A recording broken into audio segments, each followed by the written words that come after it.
안녕하세요. 선의를 원수로 돌려받을 뻔했던 서울 사는 박선이라고 합니다.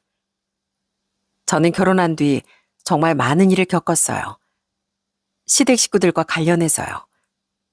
좋았던 나날도 있었지만 때론 분노하고 충격적인 슬픔에도 빠졌다가 엄청난 배신감을 느끼기도 했죠. 결혼한 뒤 남편과만 자식 낳고 잘 살면 그만인 줄 알았더니 시댁 식구들로 인해 이렇게 인생이 다사다난해질 줄은 몰랐습니다. 이곳엔 가족이나 시댁에 대한 사연들이 많은 것 같아 저도 조심스레 사연을 신청해보게 됐어요. 끝까지 잘 들어주셨으면 좋겠습니다. 저희 집은 형편이 좀 어려웠어요. 부모님은 다정하고 성실하셨는데 다만 운이 조금 없으셨죠. 저는 고등학교 2학년 때부턴 대학 입시를 포기했습니다. 부모님은 제가 집 형편을 신경 써서 대학을 포기한 줄 알고 많이 미안해 하셨어요. 그런데 전 정말 공부에 흥미도 없고 별로 소질도 없어서 그랬던 거예요. 물론 집 형편이 좀 넉넉했다면 그래도 대학에 가려고 했을 것 같습니다. 아니면 관심 있던 미술을 본격적으로 배워보고 싶다고 졸랐을지도 모르고요. 하지만 당시 저희 집 형편에 비싼 미대 입신 꿈도 못 꿀 일이었고 그렇다고 아무 대학에나 진학해 부모님께 등록금 부담만 안겨드리는 건 더 아깝게 느껴졌어요. 결국 전 대학 대신 바로 사회에 나가야겠다고 마음을 굳혔던 거죠. 자격증을 따고 경력을 쌓으며 몇 번의 이직 끝에 연봉도 어느 정도 높일 수 있었어요. 고졸의 중소기업 직원치고 나쁘지 않은 연봉이라 노력하며 살아온 제 자신에 대한 자부심도 함께 부피를 키워갈 수 있었죠. 그렇게 사회생활을 하다 전 트럭 운전을 하던 남편을 만나 결혼에 골인했습니다. 우리 선이가 착하고 야무진데 가끔 좀 덜렁대는 면이 있어. 자네가 그럴 때 옆에서 잘 챙겨준다면 참 고맙겠네. 우리 선이 정말 잘 부탁하네. 알죠. 선이 가끔 허당인 거. 전 그런 모습이 너무 귀엽더라고요. 제가 책임지고 선이 비 올 때나 눈 올 때나 잘 챙겨주겠습니다. 믿어주세요. 앞으로 정말 잘 부탁드립니다. 어머님, 아버님.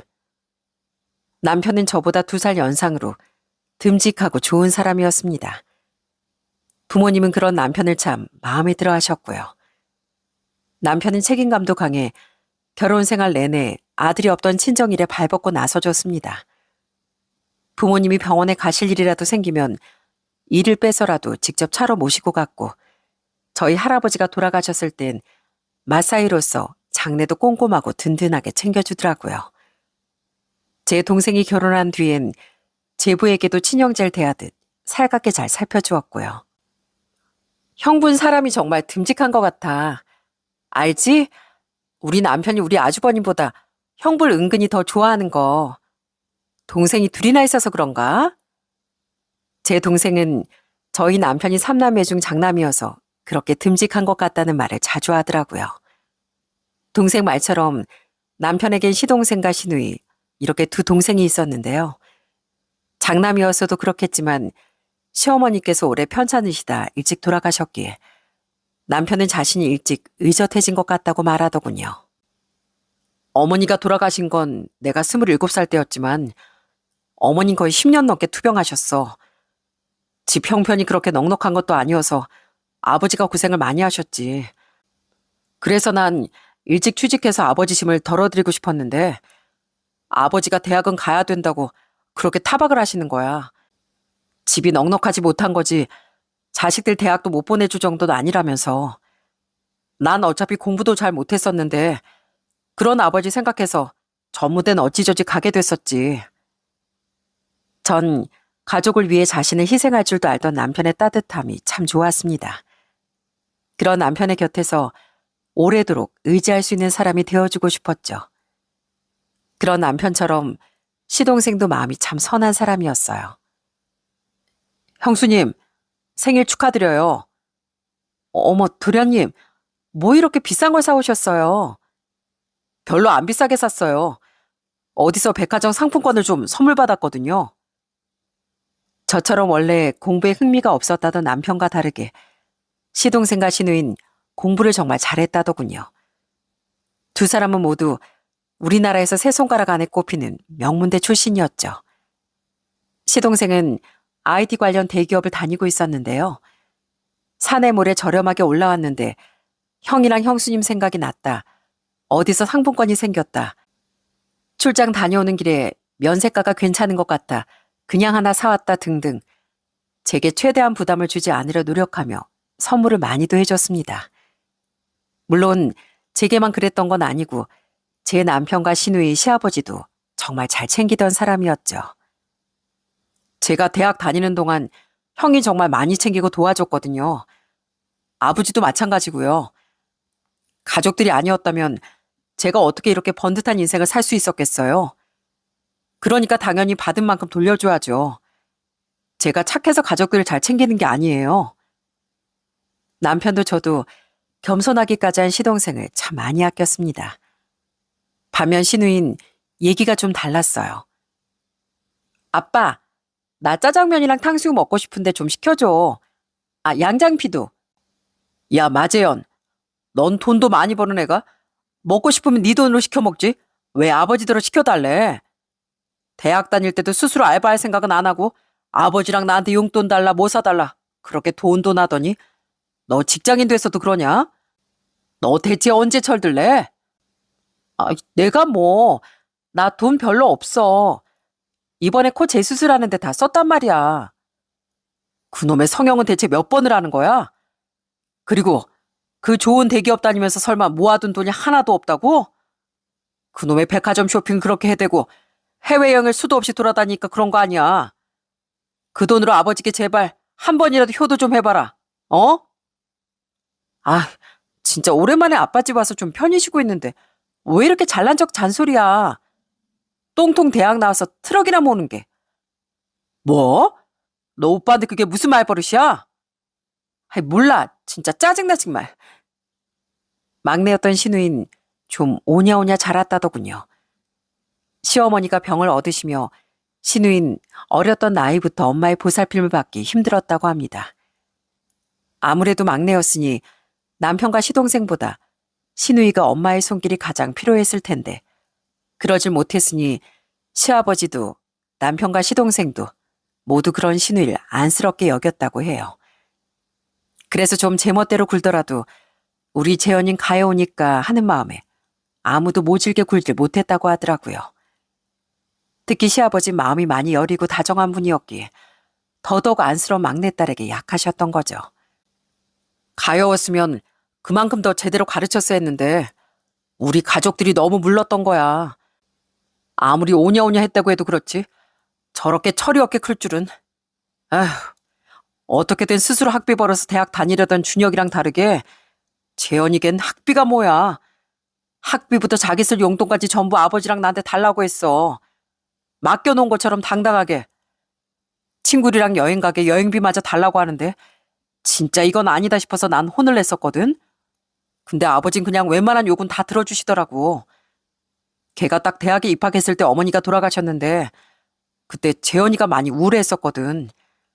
그게 생각나서 그냥 더 해주고 싶어 하셨던 것 같아. 남편에게 들어보니 시누인 그 좋은 회사에 취직하고 나서도 가족들에게 10원 하나 쓴 적이 없다더군요.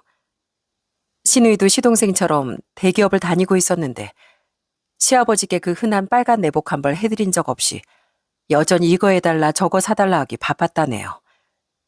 그나마 시누이를 혼냈던 남편과 다르게 시아버지처럼 마음이 여렸던 시동생은 이래도 허 저래도 허허 하곤 했는데요. 시누인 그런 시동생에게도 한 번씩 연락해 용돈을 받아내곤 했죠. 시누인 그렇게 경제관념과 철만 없는 게 아니라 인성도 정말 모자랐습니다. 특히 자기보다 학벌이나 사회적 직업이 못하다고 생각되면 사람을 그렇게 깔보더라고요. 자신을 그렇게 챙겨줬던 제 남편을 똥통 대학 나와 트럭 몰고 다니는 노가다꾼이라며 폄하하곤 했으니 더 말할 게 있겠습니까? 그러니 남편에게 잔소리를 들을 때마다 더욱 반발심을 가졌고 그 화살을 만만해 보이는 저한테까지 돌리려고 하더군요. 남편에게 복수하듯 절 대놓고 무시하고 깔보는 태도로 말이죠. 새언닌 선준이 낳고 나서 그냥 여자이긴 포기한 거예요? 네? 아니, 그게 무슨 말이에요? 아니, 맨날 화장도 잘 안 하고 옷도 대충 입고 다니잖아요. 저 봐요. 여잔 이렇게 좀 꾸며야죠. 피부과도 좀 다니고 옷도 원피스 같은 것도 좀 사고 해요. 아, 아니다. 오빠랑 세연이는 저만큼 벌이가 안 돼서 힘들겠구나. 아, 미안해요. 세연이는 안 꾸미는 게 아니라 못 꾸미는 거였는데 제가 그걸 잠깐 잊었네요. 오빠, 가장으로서 좀 부끄러운 줄 알아. 오빠가 능력이 안 되니까 세연이가 애 낳고 제대로 쉬지도 못하고 얼굴도 몸매도 엉망이 되어 가잖아. 아가씨, 하루 종일 운전하면서 트럭 모는 게 얼마나 힘든 일인지 알아요? 그 힘든 일 하면서 제 남편 돈 적지 않게 벌어요. 아가씨가 무시할 정도 아니라고요. 그리고 우리 둘이 벌이 합하면 아가씨 벌이보다 많아요. 아, 네네. 그렇게 오빠 벌이가 많아서 애 낳고 반년 만에 복직했어요? 난 우리 아들 넉넉하게 키워주고 싶어서 내 선택으로 일찍 직장에 복귀한 거예요. 생활비가 부족해서가 아니라. 그리고 사람들이 다 아가씨처럼 명품으로 치장하고 성형하고 비싼 관리받고 사는 거 아니에요. 내가 아가씨처럼 꾸미고 다니진 않아도 머리도 옷 매무새도 단정하면 됐죠. 아가씨, 아무리 직업이 좋고 잘 꾸미면 뭐해요? 얼굴이나 몸매가 아니라 인성이 갈수록 더 엉망이 되어가는데. 뭐라고요? 새언니 지금 말 다 했어요? 아가씨는 생각 없이 떠오른 말 그대로 배서라도 툭툭 뱉으면서 막상 자기가 막말 들으니까 기분 나빠요? 아가씨가 발끈하는 만큼 다른 사람들도 기분 나쁜 거예요. 어디 버릇없이 오빠한테 부끄럽다 어쩐다 소리를 해요? 내 앞에서 또 그런 소리 해봐요. 난 그런 거 절대 못 참아요. 하지만 어림도 없는 소리였습니다.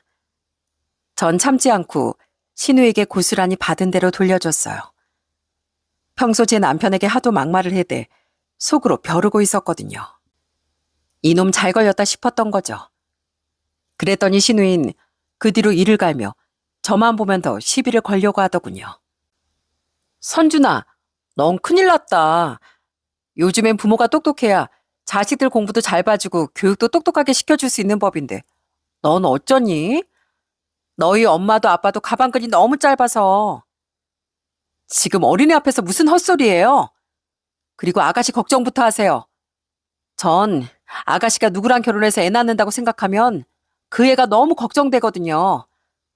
부모는 아이의 거울이라는데 애가 아가씨 인성을 보면 뭘 배울까 싶어서요.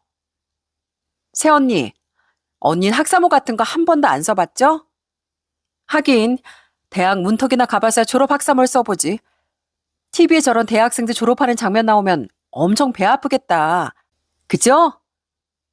제 동생 대학 졸업할 때 축하하러 가서 한번 써봤어요. 근데 그게 뭐라고 제가 배까지 아파요? 아가씨는 학사모 써본 게 그렇게 자랑할 거리예요? 자랑할 게 그렇게 없나? 전 그럴 때마다 똑같이 되갚아줬습니다. 시아버지가 같이 자리에 계실 때도 있었는데 솔직히 저도 그렇게까지 나쁘게 굴고 싶지 않았어요. 그런데 말이 웬만큼 못돼야 말이죠. 저보다 나이가 5살이나 어린 사람이 사사건건 어떻게 저런 못된 말만 골라 하는지 도저히 봐줄 수가 없겠더라고요. 시아버진 그럴 때마다 신우일 나무라시며 제게 많이 미안해하셨죠. 시아버지도 신우이가 부끄러운 행동을 한다는 건 잘 알고 계셨으니까요. 그렇게 번번이 제게 역으로 면박을 당하고 시아버지에게 혼돈하고 제 남편에게 욕을 먹으면서도 신우인 시비를 멈추지 않더라고요. 그나마 신우이가 시댁에 잘 오지 않아 자주 마주치지 않아 다행이었죠. 아가씨는 왜 그렇게 형님만 보면 잡아먹으려고 드는지 모르겠어요. 가족인데 다 같이 사이좋게 지내면 얼마나 좋아요. 동성 그나마 서방님이랑 같은 대학 나와서 아가씨처럼 대기업 다니니까 아가씨가 무시를 안 하는 거야. 나도 가족끼리 제발 사이좋게 좀 지내고 싶다. 대체 언제 철이 들런지. 아버님도 갈수록 아가씨한테 자주 화내고 나한테 미안해 하시는데 아버님 사과받는 것도 정말 마음 불편해. 제가 결혼한 지 3년 뒤 시동생도 결혼을 했습니다. 동선 시동생의 대학 후배로 대기업 계열 의류회사에 다니고 있었어요. 그렇게 학벌도 직업도 자신에게 밀리지 않으니 신우이가 동선 그렇게 무시하지 않더라고요. 동서가 제 남편과 달리 자신을 오냐오냐 했던 시동생이 아내였던 것도 물론 한몫했겠죠. 그렇다고 그 인성이 어디 가겠나요? 신우인 동서에게도 말을 생각 없이 내뱉긴 했는데요. 시동생처럼 성격이 둥글둥글했던 동선, 그런 신우이와도 적당히 잘 지내더라고요. 물론 저도 저 임신해서 살쪘을 때 남편 바람나면 어쩌냐는 말 같은 거 들었을 땐 기분 나빴죠. 그때 아주버님이 대신 화내주셔서 저 얼마나 고마웠는지 몰라요. 근데 알고 보니까 아가씨가 제 대학 친구랑 아는 사이더라고요. 만약 결혼 전에 사회에서 만났으면 친구가 됐을지도 모를 사이라고 생각하니까 좀 반갑기도 하고, 아가씨도 그걸 알고 나선 저한텐 좀 친하게 굴더라고요. 형님한테 나쁘게 구는 거 볼 땐 솔직히 인상이 확 찌푸려지는데, 그래도 좋은 게 좋은 거라고 웬만하면 잘 지내려고 하고 있어요. 전 동서와 나름대로 친밀하게 지냈습니다. 동선 누구와도 두루두루 대화를 잘 나누고 처세술도 좋은 편이었거든요. 다만 좀 얌체에 손해를 좀 보기 싫어하는 편이라 명절 같은 땐 은근히 일을 제게 많이 미뤘는데요. 그래도 형님 하며 뭐라도 하는 체를 했으니 그리 밉진 않았습니다. 재수 씨 말이야. 나나 당신한테 살가운 것 같으면서도 가만 보면 딱 직장 동료나 상사 대하듯 좀 거리를 두는 것 같아. 당신도 그래? 무슨 말인지는 알 것 같아. 그래도 뭐 가족이라도 평생 모르고 살아온 사이인데 마음을 다 터놓고 지내기 쉽나? 동서처럼 사회생활 하듯이 시댁 식구들을 대할 수도 있는 거지 뭐. 남편의 말처럼 동서와 가족들의 사이는 딱 친한 직장 동료 정도였어요. 하지만 그것도 다 잘 지내보려는 노력 아니겠습니까? 그게 나쁘게 보이진 않더라고요. 그런 동서와 좀 더 친해지고 싶었지만 서두르진 않았습니다. 어차피 평생 가족으로 보고 살 사이니 시간은 많다고 생각했으니까요. 하지만 동서와 가족으로 지낼 수 있던 시간은 생각보다 너무 짧았더군요. 여보, 오늘 서방님이랑 오랜만에 만나서 술 한잔하고 온다더니 왜 이렇게 일찍 들어왔어? 또 야근이 생겼대. 또? 저번에도 그래서 못 만나지 않았어? 얘기 들어보면 서방님 요새 야근 정말 많은 것 같아. 저번엔 주말에도 출근했다고 들은 것 같은데? 걔네 팀의 인력 충원이 안 되고 있다나 봐. 일은 해치우고 계속 생기지 뭐. 그리고 인력 충원은 안 되지, 위에선 쪼지. 걔도 아주 미쳐버릴 것 같대. 저번에 너무 힘들다고 그 약한 소리 한번 안 하던 녀석이 전화해서 하소연을 하더라고. 이번에 술도 스트레스 좀 풀고 싶다고 걔가 먹자고 한 건데 너무 걱정이다. 과로 그거 진짜 우습게 보면 안 되는 거잖아. 당시 시동생은 회사 일로 과로가 심했습니다. 그때가 시동생이 동서와 결혼한 지 4년 정도 됐을 때였죠. 대기업이 돈을 많이 주는 만큼 일도 정말 많다고 하잖아요. 그때 시동생을 보니 그 말이 뼈저리게 체감이 되더군요. 서방님, 요새 괜찮은 거 맞아요? 아우, 다크서클 좀 봐. 볼도 푹 팬 게 살도 엄청 빠졌나 봐요. 일도 좋지만 건강 안 챙기면 큰일 나요. 제가 옆에서 챙겨준다고 챙겨주고 있는데요. 그렇다고 회사까지 쫓아가서 챙겨줄 수도 없으니 저도 참 답답해요, 형님. 회사가 사람을 아주 갈아놓고 있다니까요. 괜히 그런 말 하지 마, 여보. 형하고 형수님 걱정하잖아. 형수님, 전 괜찮아요. 그래도 곧 다른 부서에서 인원 충원될 거래요. 그렇게 새로 사람도 오고 이 바쁜 시즌도 좀 지나가면 괜찮아지겠죠 뭐. 걱정해 주셔서 감사해요. 한 번은 시아버지 생신이라 시댁에서 시동생을 만났었는데 어찌나 몰골이 퀭하고 살도 빠졌던지 너무 걱정이 되더라고요. 그래서 뭐라도 해주고 싶은 마음에 전에 여동생에게 추천받았던 한의원에서 한약이라도 좀 지어 보내려고 했습니다. 그런데 제가 그렇게 뭔가를 챙겨주기도 전에 결국 사달이 나고 말았어요. 이 아침부터 아버지가 웬일이시지? 아버님이 전화하셨어? 그러네. 예, 아버지. 무슨 일이세요? 재호야, 준혁이가, 우리 준혁이가 어느 날 아침 시아버지께서 남편에게 전화 거셨더군요. 그때 전 막 출근하려던 참이었고 남편은 일이 없는 날이라 아이의 어린이집 등원 준비를 시키고 있었죠. 그런데 시아버지께서 오열을 하며 충격적인 말을 하시는 겁니다. 아버지, 우세요? 준혁이가 왜요? 네? 울지만 말고 말씀 좀 해보세요. 저 무섭다고요. 준혁이가 갔어. 네 엄마 곁으로 갔다. 네? 준혁이가 뭐가 어쨌다고요? 갑자기 시동생이 세상을 떠났다는 말을 듣고 정말 기절초풍하는 줄 알았습니다. 저와 남편은 당장 시동생이 실려갔다던 병원으로 달려갔어요. 형님, 동서, 이게 대체 어떻게 된 일이야? 아침에 알람을 듣고 일어났는데요. 남편이 아무리 깨워도 안 일어나는 거예요. 그래서 이상해서 살펴봤더니 숨을 안 쉬고 있더라고요. 너무 놀라서 구급차 불렀는데 이미 남편은 이 세상 사람이 아니었어요. 병원에선 급성 심근경색이라는데 세상에 이런 허망한 죽음이 어디 있어요. 저 이제 앞으로 어떻게 살아요? 시동생은 급성 심근경색으로 새벽에 조용히 숨을 거둔 뒤더군요. 너무나 허망한 마지막이었죠.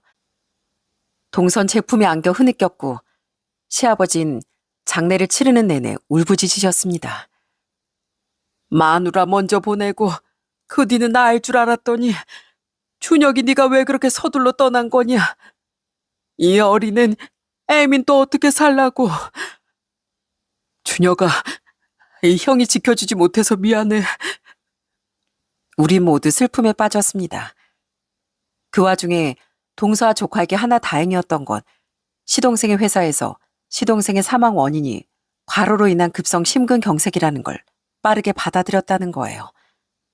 대기업이라 그런지 책임을 피하지 않고 오히려 신속하게 산지를 인정해주고 보상도 해주더라고요. 그래도 회사가 책임지고 사과도 해줘서 애 아빠 가는 길에 조금의 위로는 되지 않을까 싶어요, 형님. 저 유족연금도 연금으로 안 받고 그냥 일시금으로 받았어요. 다달이 나오는 연금 볼 때마다 남편 생각에 너무 괴로울 것 같더라고요. 하지만 이 돈이 다 무슨 소용이겠어요. 이제 애 아빠도 없는데. 시동생 생각에 너무 괴로웠던 동선, 집을 팔고 다른 동네로 이사를 갔습니다. 3살 된 아들을 데리고서요. 전 그런 동서가 걱정되어 처음엔 자주 전화를 걸었죠. 동서, 잘 지내고 있어? 이사한 동네는 괜찮아? 네, 괜찮아요. 애도 잘 적응하고 있고요. 걱정하지 마세요, 형님. 내가 한번 찾아가고 싶은데 집 좀 알려줄 수 있어? 동서가 잘 지내는지 걱정돼서. 아니에요. 다음에요, 형님. 지금은 혼자 차분하게 마음 좀 정리하고 싶어서요. 마음만 감사히 받을게요.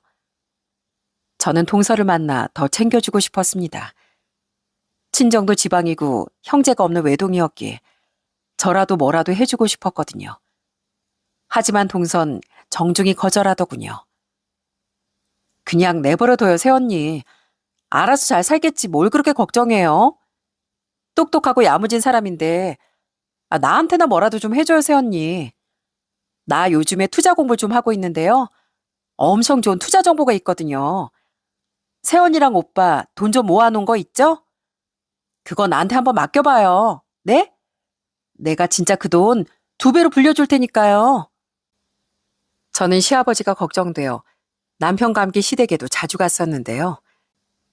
시누이가 전과 다르게 우리처럼 시댁에 자주 오더라고요. 저와 남편은 시누이도 나름 자식이라고 시아버지를 걱정해서 그러는 줄 알았습니다. 그런데 알고 봤더니 시누이는 시동생이 세상을 떠나기 전부터 그 좋은 회사도 그만두고 무슨 금융과 투자 쪽에 관심을 가지고 있었더군요. 왜 회사를 그만둔 건지 모르겠는데 중요한 건 자꾸 저와 남편에게 돈 얘기를 꺼내는 거예요. 저와 남편은 시누이를 신용하지 못하기도 했고 무엇보다 한 방을 믿는 타입이 아니었습니다.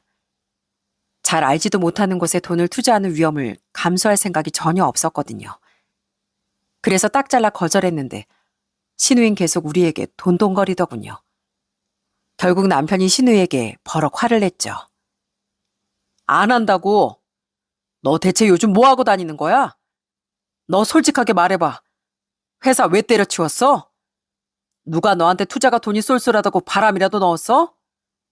언젠 우리 그렇게 무시하더니 싫다는데 왜 이렇게 돈돈거려? 아, 진짜. 더럽고 치사해서 부탁 안 한다, 안 해. 준혁 오빠였으면 해줬을 거야. 이 인정머리 없는 인간아. 그래, 누가 이쪽에서 잘만 하면 떼돈 번다고 알려주더라. 원래 진짜 똑똑한 사람들은 푼돈이 아니라 큰돈 굴리면서 사는 거야. 전문대 나와서 트럭이나 모는 오빠가 뭘 알겠어? 아우, 됐어. 때려치워. 돈을 불려준데도 싫대. 왜? 그리고 우린 얼마 뒤 신우이가 왜 그렇게 시댁에 자주 왔었는지 그 이유를 알고 크게 분노하고 말았습니다.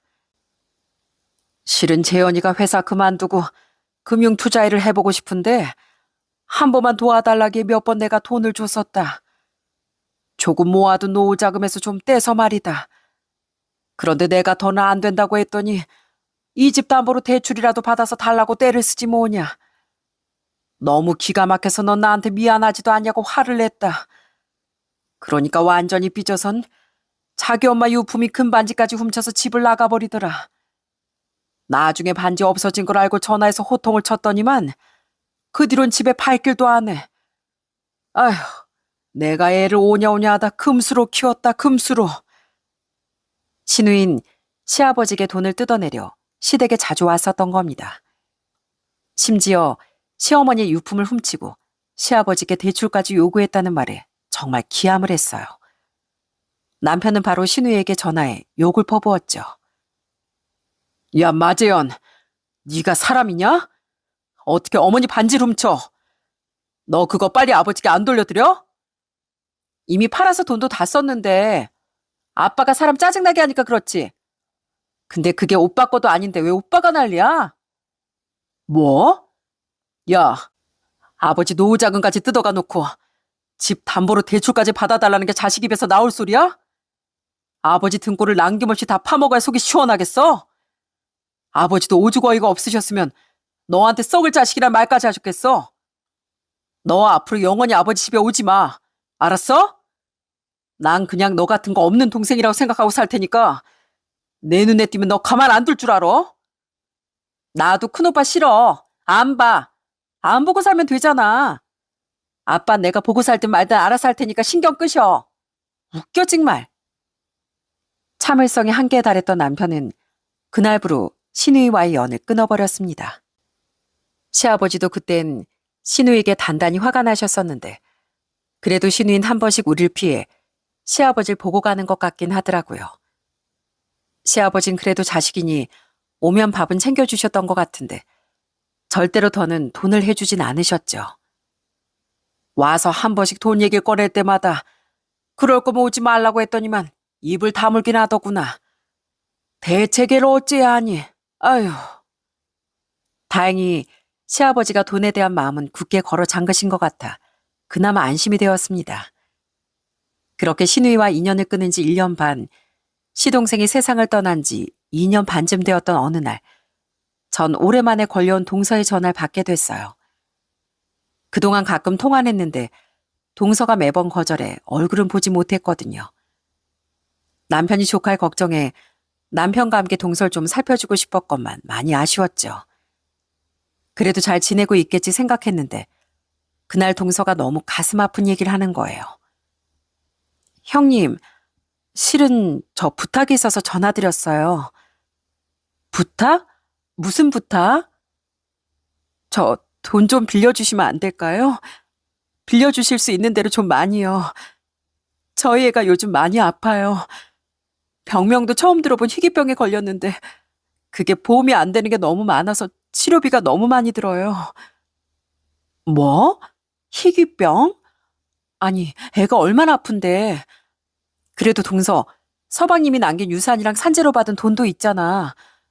그리고 동서벌이도 적지 않은데 돈이 그렇게나 많이 부족해? 그게 실은 저 이사하고 바로 직장을 그만뒀거든요. 혼자 애 키우고 하려니까 아무래도 회사를 다니기 너무 힘들어서 그만두고 퇴직금이랑 가진 돈 거의 다 해서 사업을 시작했었어요. 근데 사업은 아무나 하는 게 아니라는 말이 정말이었더라고요. 분명 잘 해낼 수 있을 줄 알았는데 그게 쫄딱 망해서 저 지금 가진 게 없어요. 여태 애취로비도 집 팔고 전셋집으로 옮겨서 겨우 충당하고 있었는데 그것도 다 떨어져 가고 있고요. 제발 저 좀 한 번만 도와주세요. 잘 살고 있는 줄 알았더니 동서의 근황은 처참하더군요. 그 야무졌던 사람이 재산을 다 말아먹고 애는 희귀병까지 걸렸다니 가슴이 너무 아프더라고요. 전 우는 동서를 위로해준 뒤 남편과 이야기해보겠다고 말하곤 전화를 끊었습니다. 그리고 그날 밤 일을 마치고 들어온 남편에게 그 가슴 아픈 이야기를 전해주었어요. 그랬더니 남편 또한 시동생 생각이 났는지 갑자기 냉장고로 가서 소주를 꺼내 들이키곤 눈물을 보였죠. 내가 나쁜 형이야. 내가 재수 씨가 안 만난다고 해도 내가 억지로라도 찾아가서 재수 씨랑 애 사는 모습을 살폈어야 했는데 계속 사정이 안 좋아서 만나길 피했던 거였어. 여보, 우리 이번에 집 이사해서 돈 많이 없는 거 알아. 그래도 준혁이 생각해서 우리 재수 씨 좀 도와주면 안 될까? 왜 안 되겠어. 나도 도와주고 싶어서 당신한테 말 꺼낸 거야. 서방님이 없어도 동서도 애도 우리 가족인데 당연히 도와야지. 애는 살려야 하잖아. 우린 상의 끝에 4천만 원 정도 들었던 적금을 깨서 동서를 도와주기로 했습니다. 누군가에겐 적은 돈일 수도 있겠지만 우리에겐 정말 피 같은 돈이었죠. 그리고 그 얘기를 했더니 동선 이 은혜는 절대 잊지 않겠다며 오열을 하더라고요. 여보세요? 여보. 나 동서 만나기로 한 카페 거의 다 도착했어. 벌써? 7시까지 만나기로 한 거 아니었어? 아직 30분이나 남았는데. 차 막힐까봐 조금 일찍 퇴근하고 서둘러서 왔지. 근데 생각보다 차가 안 막히더라고. 선준이는 엄마가 데려가서 저녁 챙겨주고 한다고 하셨으니까 걱정하지 마. 근데 당신은 많이 늦어? 동서 보고 싶다며. 서둘러서 가고 있는데 고속도로가 좀 밀렸어. 그래도 서울 거의 다 왔어. 차고지에 트럭 두고 최대한 빨리 가볼게. 저는 돈을 빌려주며 동서의 얼굴도 보기 위해 동서와 만날 약속을 잡았습니다. 그날 아이가 입원했다는 병원도 물어보고 동서를 많이 위로해 주려고도 했죠. 약속 장소에 좀 일찍 도착했던 전 카페에서 여유롭게 동서를 기다릴 생각이었어요. 그런데 카페에 딱 들어갔더니 저 앞에 동서가 먼저 도착해 앉아있는 모습이 보이는 거예요. 동서는 절 등지고 앉아있어서 절 발견하지 못했는데 뒷모습이어도 전 동서를 금방 알아볼 수 있었죠. 그런데 인사를 하려고 보니 동서가 누군가 통화를 하고 있는 것 같더라고요. 그래서 전 조용히 동서에게 다가갔는데요. 웃음기 가득한 목소리로 통화하던 동서의 말을 듣고 기절초풍하는 줄 알았습니다. 나? 이미 도착해서 형님이랑 아주버님 기다리고 있지. 얼마에 뜯어내기로 했냐고? 꼴랑 4천 빌려준댄다. 하긴 두 사람 입장에서 그것도 큰 돈이겠지. 네가 시킨 대로 내가 애가 아프다고 질질 짜니까 형님 바로 속더라. 역시 고졸이어서 그런지 속여먹기 쉽더라고. 희귀병은 무슨. 우리 엄마랑 아빠 집에서 천하태평하게 잘만 살고 있는데 우선 오늘 돈만 받아낸 뒤에 대충 이런저런 핑계대면서 잘 피해 다니려고. 너무 기가 막혀 저는 입을 떡 벌렸어요. 동선 제게 거짓말을 했던 겁니다. 동선 깔깔대기까지 하며 자신의 거짓말을 통화 상대방에게 아주 자랑처럼 떠벌리고 있더라고요. 순간 머리가 멍해졌던 전 서서히 치밀어 오르는 배신감에 바로 달려가 동서의 휴대폰을 빼앗은 뒤 소리쳤어요. 이게 다 무슨 말이야? 전 동서에게 글을 시켰다던 사람이 누군지 확인하려 휴대폰 액정에 떠있던 통화 상대 이름을 확인했어요. 그리고 그곳에 있던 이름 3글자를 보고 한 번 더 뒤로 넘어갈 뻔했네요. 제 목소리가 들리자마자 급하게 통료를 종료해버린 그 사람은 마재현, 바로 신우이였거든요. 형님, 언제부터 뒤에 계셨어요? 다 들으셨어요? 그래, 다 들었어. 애가 아프다는 게 거짓말이라는 것도, 내가 고졸이라 속이기 쉬웠다는 것도 전부 다. 대체 뭐야? 어디서부터 거짓말이야? 애 키우고 회사 다니기 힘들어서 회사도 그만뒀다더니 그것부터 다 거짓말이었어? 애 지금 동서 친정에 보내놓은 거야? 그게 형님 우선 진정하시고. 내가 지금 진정하게 생겼어? 그 4천만 원 너한텐 우스울지 몰라도 우리한테 피 같은 돈이었어. 그래도 서방님 생각해서 도와주려고 한 건데 이렇게 뒤통수를 쳐? 동서 뭐야? 사업했다는 것도 다 거짓말이지? 서방님 남긴 돈 날렸다는 것도 전부 다. 동서 아가씨랑 설마 투자인가 뭔가 그거 하고 있는 거야? 그래? 빨리 바른 대로 말하지 못해? 너무 화가 난 나머지 얼굴이 다 뜨거워지더군요. 그게 당황한 동선 우물쭈물하며 제대로 말을 하지 못했습니다. 그리고 결국 제가 몰아붙이자 모든 진실을 실토하더라고요. 죄송해요, 형님. 실은요. 저희 앤 친정 부모님이 데려가서 봐주시고 있고 아프다는 건 거짓말이었어요. 지혜언니, 그러니까 아가씨랑 짜고 형님이랑 아주버님한테 돈을 좀 받아내려고 한 것도 맞아요. 근데 저도 어떻게든 먹고 살려고 그런 거예요. 진짜예요. 먹고 살려고 왜 남의 돈을 노렸다는 건데? 사실 이사하고 몇 달 뒤에 재현이한테 연락이 왔어요. 어떻게 지내냐고. 이젠 오빠도 없으니 이름 부르면서 친구처럼 지내자고 하더라고요. 그리고 저한테 애 키우면서 회사 다니기 힘들지 않냐. 회사 그만두고 편하게 돈 벌 방법이 있다면서 금융 투자 얘기를 하는 거예요. 자기가 그걸로 수익을 좀 짭짤하게 봐서 지금 회사도 관두고 거기에 올인하고 있다고요. 제 남편 생각해서 저한테 얘기해 주는 거라고. 관심 있으면 얘기나 들어보라기에 꽤 솔깃하더라고요. 그때 정말 혼자 애 키우느라 회사에서 눈치가 많이 보일 때였거든요. 결국 동선 신우이 말에 솔깃해 신우이를 통해 투자를 했다더군요. 처음에 한두 번 수입을 보니 진짜 믿을만하다 싶어 점점 더 많은 돈을 투자했다네요. 그런데 알고 보니 신우이가 권한 건 금융 다단계였던 겁니다. 동서는 수중에 있던 돈을 전부 날리고 나서야 그걸 깨닫게 됐다고 하더라고요. 그러니까 신우인 예전 저와 남편에게도 사기를 치려고 했던 거죠.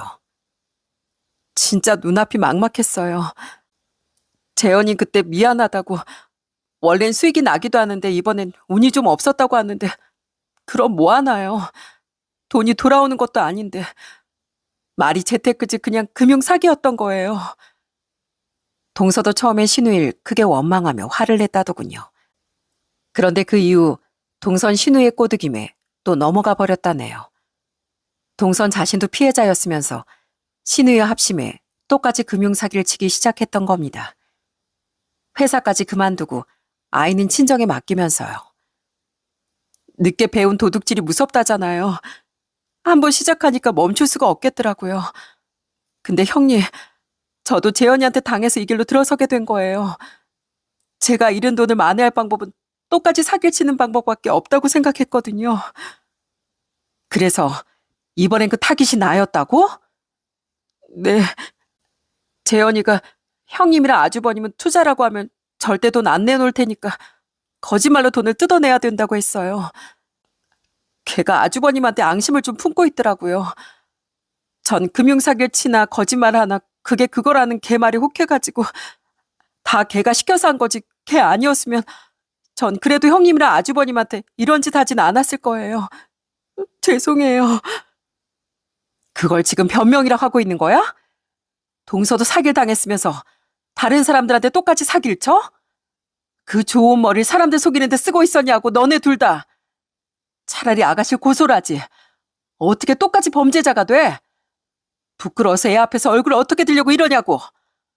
서방님이 하늘에서 동서 이런 모습 보고 얼마나 가슴을 치겠냔 말이야. 애를 팔아서 가족을 속이고 돈을 가로채면 그 무거운 집값을 어떻게 치르려고 이랬어? 죄송해요, 형님. 제가 다 잘못했어요. 동선 엉엉 울며 제게 싹싹 빌더라고요. 전 그런 동서에게 당장 신을 부르라고 난리를 쳤죠. 내가 걔도 절대 가만 안 둬. 내가 있다고 하면 안 나올 거 뻔하니까 대충 거짓말해서 당장 내 앞으로 불러내. 나한테 진짜 미안하면 당장 걔 내 앞으로 데려오라고. 그래도 정말 죄책감을 느끼긴 했는지 동선 훌쩍이며 신우이에게 전화를 걸었습니다. 그리곤 제 말대로 정말 신우이를 불러냈죠. 생각보다 일이 더 잘 풀렸어. 형님이 오늘 급한 일이 생겨서 못 올 것 같다고 돈만 내 계좌로 보내더라고. 우리 기념으로 축하주나 한잔 하자. 아까 그거 뭐냐고? 아, 나도 깜짝 놀랐지 뭐야. 형님이 다 들어버린 줄 알고. 근데 그 사람이 날 다른 사람을 착각한 거더라고. 몰라. 그 사람도 누구한테 돈을 빌려주려고 한 건지. 아무튼 나와. 알았지? 오늘은 내가 양주 쏜다. 신우인 동서의 거짓말에 속은 것 같더라고요. 솔직히 저런 거짓말에 넘어갈까 했는데 어디선가 이미 술을 마시고 있다던 신우인 취기가 올랐던 건지 쉽게 속더군요. 신우인 동서에게 지금 술자리 정리하고 넘어가려면 2시간 정도 걸린다고 말했습니다. 그런 신우이를 기다리는 동안 남편이 도착했더군요.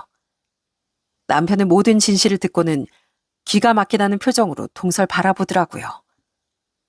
죄송해요, 아주버님. 진짜 어이가 없어서 사람이 참 무섭네요. 이미 저희 집사람이 한바탕 했다고 하니 준혁이 생각해서 전 가만히 있겠습니다. 진짜 쌍욕이 나갈 것 같거든요. 근데 재현이겐 절대 가만 못 놔둘 것 같네요. 신우인 10시가 다 되어서야 이제 출발한다는 전화를 걸더군요. 저와 남편은 동서가 신우이를 만나기로 한 길거리 옆에 숨어 신우이가 나타나길 기다렸습니다. 그리곤 좀 술에 취했는지 해벌쭉한 얼굴로 나타난 신우이를 보자마자 우린 바로 신우이 앞에 나타났습니다. 남편이 신우이를 보자마자 냅다 뺨을 날려버렸어요. 아! 뭐야? 오빠가 여기 왜? 왜? 귀신이라도 본 것 같냐? 감히 네가 거짓말 오리돈을 뜯어내려고 들어? 하도 오냐오냐 자랐더니 세상이 우스웠어? 어디 감히 사기를 치고 다녀 사길. 그렇게 살 뺀 그냥 혀라도 꽉 깨물어버려. 그게 차라리 아버지를 위한 길이니까. 신우인 힘없이 바닥에 쓰러졌고 남편은 그런 신우이를 향해 고함을 질렀습니다. 저도 그런 남편과 함께 신우에게 난리를 쳤죠. 야, 마재현. 그렇게 네가 학벌 좋고 똑똑하다고 자랑하더니 고작 한다는 게 사기꾼 짓이야? 겨우 그딴 짓 하려고 아버님 노후 자금에 집까지 팔아먹으려고 했니? 이 천하의 불효막심한 인간아. 마음 약한 아버님 사랑을 그렇게 먹고 자랐으면 적어도 사람처럼 하고 살아야지. 어디서 사람들 피 같은 돈을 뜯어내고 다녀? 그것도 모자라. 이젠 동서마저도 그 지저분한 길로 끌어들여? 네 오빠 목숨값으로 받은 돈도 전부 사기쳐서 날려버리니까 속이 시원해? 네가 사람이야? 이 천벌받을 인간아. 사람들은 모두 우리를 보며 수군댔습니다. 난데없이 봉변을 당한 신우인 얼굴이 시뻘개져선 수치스러운지 눈물을 뚝뚝 흘리더라고요. 그리곤 동서를 향해 소리를 지르는 거예요. 야, 너 뭐야? 너 다 들켰어? 그럼 너 혼자 망할 일이지. 왜 나까지 불러내? 오늘 기분 좋았는데 이게 다 뭐냐고. 동선 그런 신우의 눈을 피해버리더군요. 남편은 그런 신우의 뒷덜미를 잡고 일으켜 경찰서로 가자고 말했어요. 아무리 가족이라도 이건 못 봐줘. 너 내가 사기 미수로 신고해버릴 거야. 내가 뭘 했다고. 사기 미수라도 이신에 제가 한 건데. 이거 좀 놓으라고. 그런데 신고라는 말에 동서가 겁을 먹은 모양이었습니다. 눈이 휘둥그레진 동선 신우이를 두고 냅다 도망치기 시작했거든요. 그리고 그 순간 신우이 또한 구두로 남편의 발을 콱 밟더니 남편이 놀라 손을 놓은 틈을 타 동서의 뒤를 다급히 따라가더라고요. 야, 너 진짜 또 내 앞에 나타나기만 해봐. 절대 가만 안 둬. 진짜 오장육부를 다 찢어버릴 거야. 결국 우린 구두를 모두 놓치고 말았습니다. 신고를 하려고 해도 결국 그럴 수가 없었어요. 아직 피해를 본 게 없었으니 쉽지가 않더라고요. 그리고 그 뒤 시아버진 우리에게 전화해 이렇게 말씀하셨어요. 너희들 말 듣고 바로 재현이 걔한테 전화해서 욕을 퍼부어줬다. 너 또 누구누구한테 사기치고 다녔냐? 다 말해라. 내가 너 신고해서 직접 내 손으로 감옥에 쳐넣을 거니까. 하고 말이야. 그랬더니 왜 자기한테만 그러냐면서 징징대길래 그냥 두 번 다시 내 앞에 나타나지 말라고 했다. 난 봐줄 만큼 봐줬고 범죄자 딸은 그냥 없는 이만 못하다면서 말이야. 그렇게 신우인 자신에게 그렇게 관대했던 시아버지에게마저 절연을 당했습니다. 신우인 누가 무서워할 줄 아냐며 자기도 아쉽지 않다고 큰 소리를 쳤다네요. 그런 신우이와 동서가 결국 어떻게 됐냐면 말이죠. 2해 정도 흐른 지금 신우인 옥살이를 하고 있답니다. 저희에게 사기를 친 지 얼마 안 돼요. 2 사람은 다른 피해자들에게 고소를 당했다고 해요. 그동안 용케 고소를 안 당했던 거죠. 그 일로 신우인 실형을 받았는데 그나마 동선 집행유예를 받았다고 하더라고요. 제발 신우이가 감옥에서 조금이라도 반성을 했으면 하는 바람이지만 그러긴 힘들지 않을까 싶습니다. 시아버지는 여전히 신우이에게 화가 나 한 번도 면을 가지 않고 계세요. 이번에 봐주면 다음엔 또 사기를 치고 합의금을 내달라고 부탁하러 오겠지. 난 그런 걸 못 본다. 우리 집안에 이제 그런 애는 없어. 동서의 근황은 잘 모르겠습니다. 하나 걱정되는 건 조카였는데요. 그래도 동서의 부모님은 정말 좋은 분들인 걸 알고 있었어요. 그런 2분 덕에 그래도 조카 걱정은 덜 수 있다고 생각하고 있죠. 가끔 남편은 시동생을 떠올리며 눈물을 보이곤 하는데 그럴 때마다 제발 동서가 뒤늦게라도 정신을 차렸길 바라고 있습니다. 그리고 저와 남편은 지금 시아버지를 모시고 함께 살고 있어요. 자식 하나는 하늘로 보내고 하나는 인연을 끊은 시아버지가 걱정돼요. 도저히 혼자 지내게 하실 수가 없겠더라고요. 저희 부모님도 그런 사돈이 걱정되셨는지 요즘엔 한 번씩 저희 집에 와 시아버지와 식사를 하고 돌아가시곤 해요. 제가 애미한테 미안해서 합간 안 한다고 그렇게 말했는데 애들 고집을 못 걷겠더라고요. 귀한 따님을 고생시켜서 죄송합니다. 고생은요.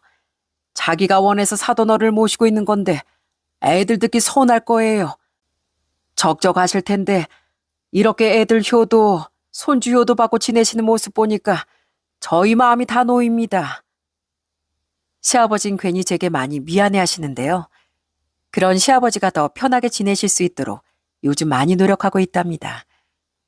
남편은 그런 제게 고맙다며 오히려 저희 친정 부모님과 동생을 더 살뜰히 챙기려고 해주더라고요. 시댁 식구들 때문에 많은 일이 있긴 했지만 역시 남편 하나는 정말 잘 얻었다는 생각이 드네요. 저와 남편은 앞으로도 신우이를 볼 생각이 없습니다. 그래도 시아버지를 생각해 신우이가 언젠간 제발 정신 차리고 남의 눈에 피눈물만 내며 살지 않길 바라고 있네요. 앞으로 전 티는 안 내셔도 시동생과 신우일로 여전히 상처가 아물지 않으셨을 시아버지를 잘 모시면서 살아가려고 합니다. 더는 저희 시댁에 그 어떤 소란도 슬픔도 생기지 않길 바라면서요. 물론 저희 친정 식구들에게도 마찬가지고요. 여러분, 친구 따라 강남 간다는 말이 있습니다. 곁에 어떤 사람을 두느냐에 따라 사람의 인생은 천차만별로 바뀌는 것 같아요. 물론 스스로의 의지도 중요하지만 더불어 가는 세상이니 곁에 있는 사람들의 영향을 무시할 수는 없으니까요. 원래는 정상적인 사고를 가졌던 동서가 신우이를 따라 사기꾼이 됐던 것처럼요. 동서가 처음엔 피해를 당했던 일은 안타깝지만 그 뒤엔 스스로의 선택으로 자신과 같은 피해자를 만들어냈으니 동정하긴 좀 어렵다고 생각해요. 눈 깜짝할 사이에 너무도 쉽게 바뀌어버리는 게 인생인 것 같습니다. 그러니 여러분께선 제 동서와 같은 일이 벌어지지 않도록 항상 사람을 신중하게 곁에 두시길 바랍니다. 그럼 전 이만 여기서 제 이야기를 마칠게요. 긴 사연 끝까지 들어주신 여러분께 늘 좋은 일만 가득하길 바라겠습니다. 감사합니다.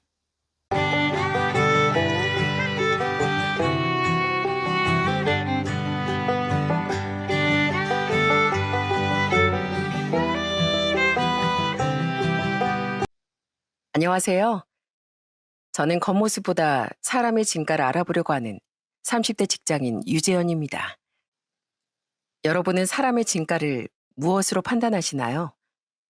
저는 사람의 겉모습보다 그 사람의 말과 행동을 보고 그 가치를 판단하려고 합니다.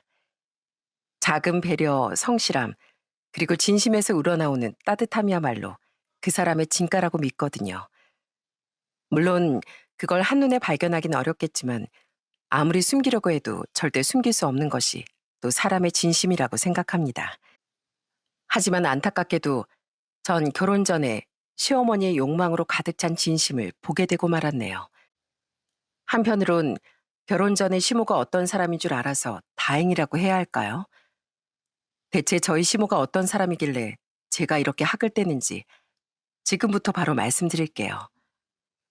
우선 저희 부모님은 제가 어릴 적부터 금은방을 운영하셨습니다.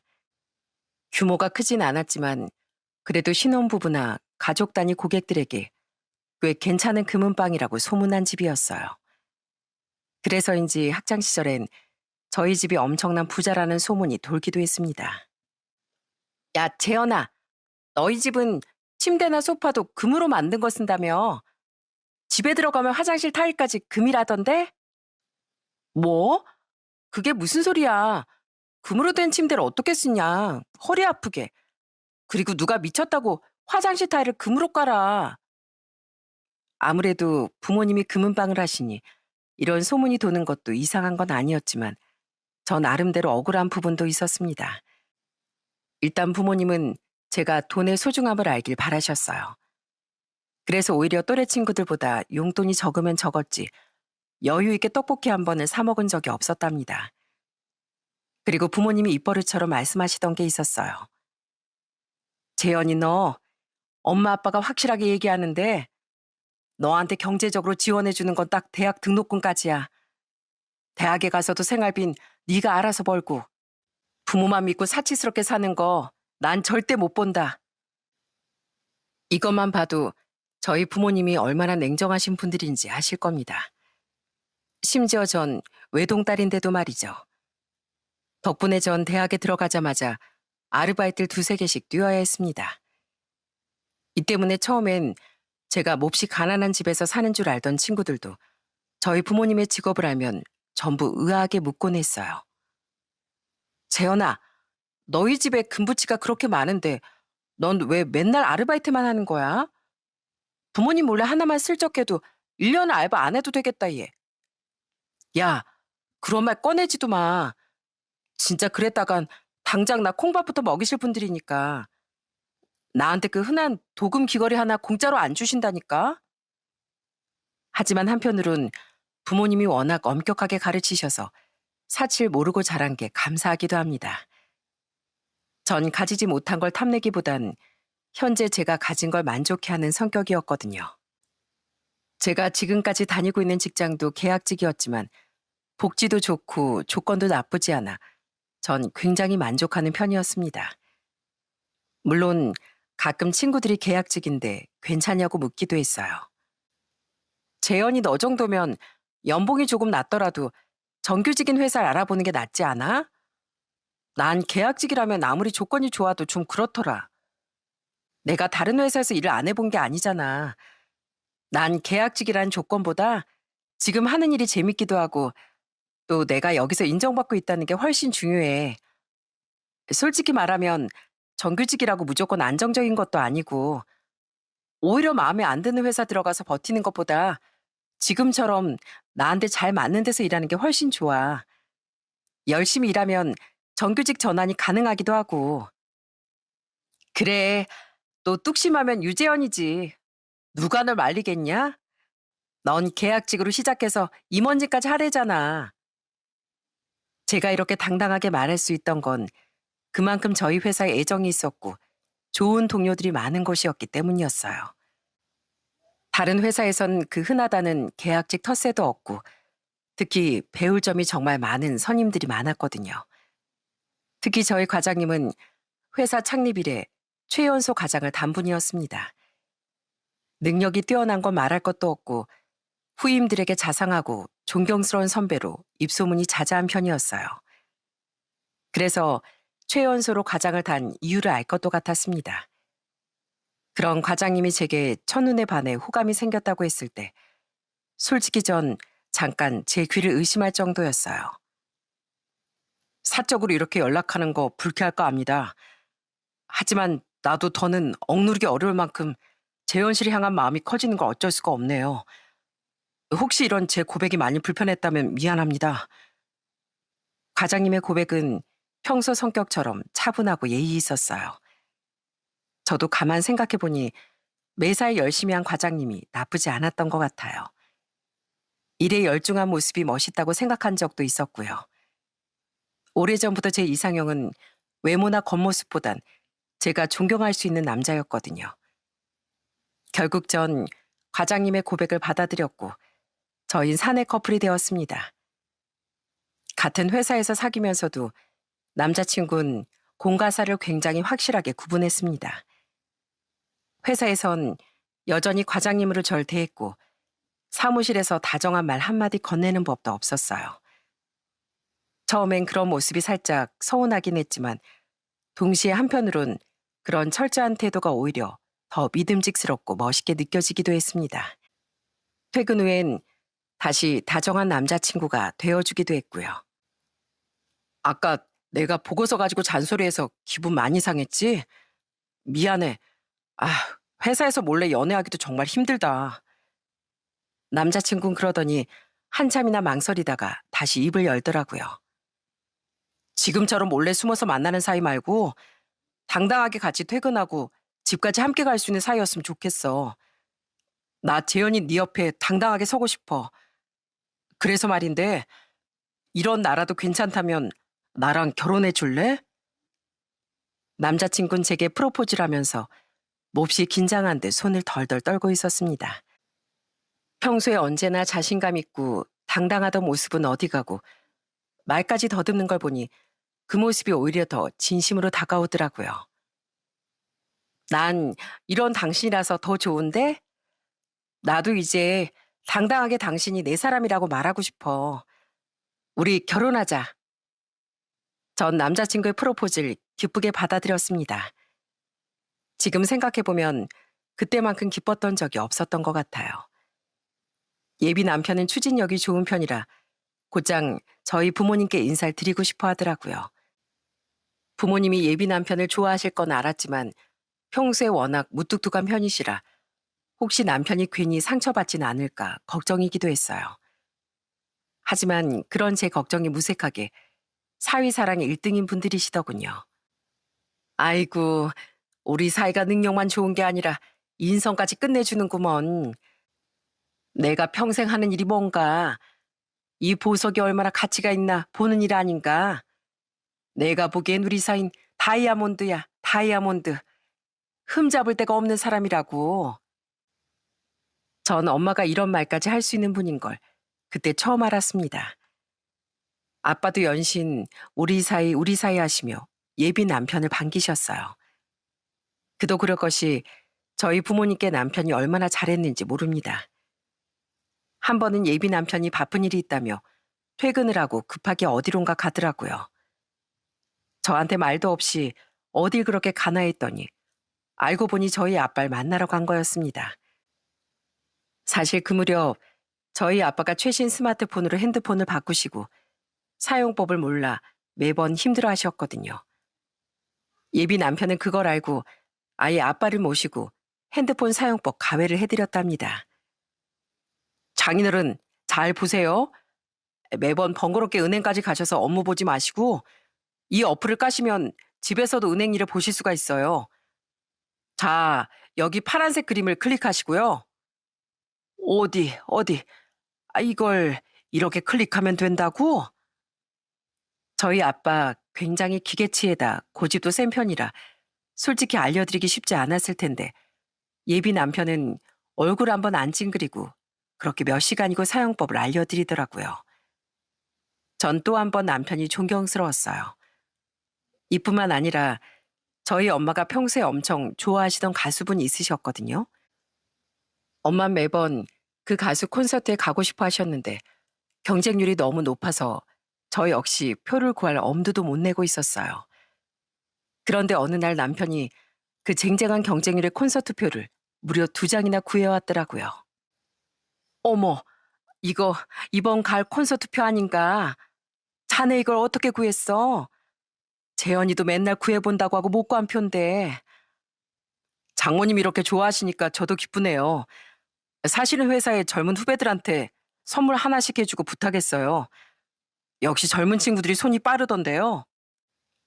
예비 남편은 후배들에게 부탁까지 해가며 어렵사리 콘서트 표를 구한 거였습니다.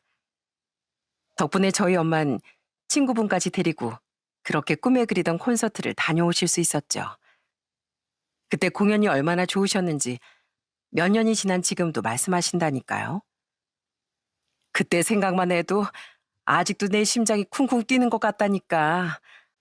꼭 학창 시절에 소녀 팬이 된 것 같았다고.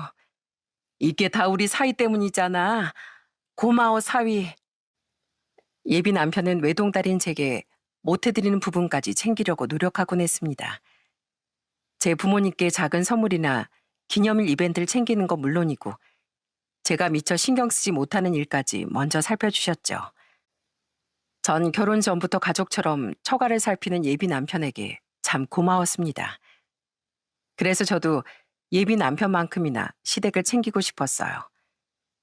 시댁은 시부모님과 시누이 그리고 남편이 있는 네 식구였는데 예비 남편은 결혼을 앞두고 꽤 복잡한 집안 사정에 대해 털어놓았어요. 사실 우리 부모님은 내가 고3이던 때 이혼하셨어. 두 분 다 시골 분들이라 멀리 가지 못하고 지금도 한 동네 살고 계시긴 하지만 솔직히 난 아직까지 어머니 얼굴을 보고 사는 아버지가 대단하다고 생각할 정도야. 내 입으로 우리 어머니 흉을 보는 게 맞는지 모르겠지만 진짜 해돼도 너무하신 분이거든. 오죽하면 내 동생은 어머니 얼굴 보기도 싫다고 고향엔 얼씬도 안 하겠어. 그러면서 예비 남편은 시모가 대체 어떤 분인지 솔직하게 말해주더라고요. 어릴 때부터 어머니 성격이 사납기로 동네에서 유명하셨어. 보통 싸움닭이라고 하지? 우리 어머니가 딱 그러셨으니까. 어쩌다 집 앞에서 외지인들 차가 지나만 가도 소리를 지르면서 쫓아내시고 시장에 가면 상인들과 안 싸우시는 날이 없었다니까. 어머니 본인 마음에 안 드시면 그게 누구라도 막말하고 화내고 툭하면 싸우고. 나도 어머니랑 인연을 끊을까 골백 번도 넘게 고민했는데 그래도 날 낳아주신 분이라 어쩔 수 없이 연을 이어가고 있어. 내가 이렇게까지 말하는 건 혹시 어머니를 만났을 때 당신이 상처받을까 봐 걱정돼서 그래. 그러면서 예비 남편은 몹시 걱정스러운 표정으로 내키지 않으면 심을 만나지 않아도 된다고 했습니다. 저는 대체 어떤 분이길래 아들인 예비 남편이 이렇게까지 말하나 궁금하기까지 했어요. 아, 어머님이 그런 분이시구나. 근데 난 괜찮아. 당신이 미리 말해줬으니까 각오를 단단히 하고 가볼게. 그리고 당신이 내 옆에 있을 거잖아. 남편은 제가 약간 대수롭지 않다는 듯이 말하자 표정이 심각해지며 잘하면서 있었던 일도 모조리 말해주었어요. 한 번은 집에 중요한 손님이 오신 적이 있었어. 굉장히 어려운 집안 어르신이었는데 그 어르신이 우리 집에 오실 때 하필 빈손으로 오신 거야. 어머님 그게 그렇게 마음에 안 드셨나 봐. 그때가 식사 때였는데 어머니가 그 어르신께 다 식은 찬밥을 드리는 거야. 집에 빈손으로 오는 사람은 손님이 아니라 불청객이라면서. 그 때문에 어르신도 굉장히 불쾌하시며 집에 돌아가셨고 어머니 아버진 그날 큰 싸움을 하셨지. 그 싸움 끝에 이혼까지 하신 거고. 남편이 그렇게까지 얘기하니 예비 시몰 찾아뵐 때 절대 빈손으로 가면 안 되겠구나 싶었어요. 집안 어르신께도 그렇게 행동하시는데 제가 빈손으로 갔다간 물벼락을 맞겠구나 싶었죠. 그리고 남편의 말이 정말 과장이 아니라는 걸 시누이를 만났을 때 또 한 번 알게 되었어요. 새언니한테 이런 말 미안하지만 난 솔직히 우리 가족, 특히 엄마랑 다시 엮일 생각 없어요. 그러니까 새언니도 잘 생각해봐요. 내가 이렇게 말한 거 우리 오빠가 알아도 아무 말 못할걸요? 그만큼 우리 엄마가 대단한 사람이니까요. 그렇지 않아도 그이한테 어머님에 대해 익히 들어왔어요. 혹시 아가씨는 왜 어머니가 저러내는지 물어봐도 될까요? 이걸 말해야 할지 모르겠네요. 사실 저도 몇 년 전에 결혼을 약속한 사람이 있었거든요. 근데 엄마가 그 사람 직업이 마음에 안 든다고 우리 집에 찾아온 사람한테 소금을 뿌린 거 있죠? 그게 어디 어른이 할 짓이에요? 신우인 결국 시모 때문에 파혼을 하게 되었고 그 이후로 시모와 절연한 상태라고 했습니다. 신우의 이야기를 들으니 아무리 좋은 선물을 가져가도 혹시 계약직이라고 소금을 뿌리는 건 아닌가 겁이 날 정도였어요. 그쯤 되자 시모에 대한 걱정은 점점 커져갔고 솔직히 결혼에 대한 확신도 약간 흔들렸습니다. 하지만 그때 흔들리는 제 마음을 잡아준 것도 바로 제 남편이었어요. 예비 남편은 제게 한결같이 단단한 믿음을 주었거든요. 재현아, 어디까지나 결혼은 우리 둘의 문제야. 어머니가 어떻든 난 당신 편일 거고 당신을 꼭 지킬 거야. 어머님이 무슨 말씀을 하시든 그건 중요하지 않아. 나한테 중요한 건 당신이니까. 혹시 네가 우리 어머니 때문에 마음이 흔들린다면 나를 믿고 지켜봐줘. 내가 다 해결할 테니까 당신은 그냥 나만 믿고 있으면 돼. 그렇게 말해줘서 고마워. 당신도 그렇고 아가씨도 그렇고 미리 어머님에 대한 예방주사를 잘라줘서 나 어머님께 어떤 말을 들어도 괜찮을 각오가 돼 있어. 너 혹시 모르잖아. 어머님이 날 좋아하실지도. 그러니까 얼른 뵙고 인사드리자. 아버님도 나만 기다리고 계시다며. 전 그렇게 예비 남편만 믿고 드디어 시부모님이 계시는 지역으로 내려갔습니다. 시댁은 서울에서 3시간쯤 걸리는 지방이었어요. 시모는 읍내에 계시고 시아버님은 시모가 꼴보기 싫다고 읍내에서 떨어진 작은 마을로 들어가셨다고 하더라고요. 예비 남편과 전 먼저 읍내에 들려 시모를 찾아뵙고 그 다음 시아버님을 뵈러 갈 계획이었습니다. 그렇게 두근거리는 마음으로 읍내에 도착하기 전 먼저 시모에게 연락을 드렸어요. 어머니, 저희 30분 이내로 도착할 것 같아요. 아직 식사 안 하셨죠? 예비 남편은 제가 듣기에도 참 다정하게 말했습니다. 하지만 전화기 너머로 들리는 시모의 말투는 참 쌀쌀맞았어요. 넌 지금 시간이 몇인데 이제야 귀여우니? 우리 아들이 이렇게 굼뜬 애가 아닌데 보나마나 네 여자친구라는 그것이 게으름을 부렸겠지 뭐. 그때 전 제가 들은 말이 맞는지 제 귀를 의심했습니다. 아무리 저에게 직접 하는 말이 아니래도 제가 바로 옆에 있는 걸 아실 텐데요. 남편도 시모의 말에 깜짝 놀라 급하게 통화 음량을 줄이더라고요. 왜 그렇게 말씀하세요? 주말이라 차가 좀 막혀서 그래요. 그리고 원래 말씀드린 시간보다 30분이나 일찍 도착하는 거잖아요. 아무튼 서둘러 갈게요. 그렇게 통화가 끊어졌고 그 뒤로 한참이나 예비 남편이나 저나 아무 말이 없었습니다. 차가 시모의 집 앞에 도착할 즈음엔 전 다시 마음을 다잡았어요. 그리고 환하게 웃는 얼굴로 드디어 시모를 만났답니다.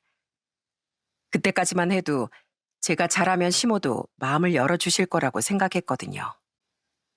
안녕하세요, 어머님. 저 유재현이라고 합니다. 처음 뵙겠습니다. 옆에 있는 강아지는 복순이죠?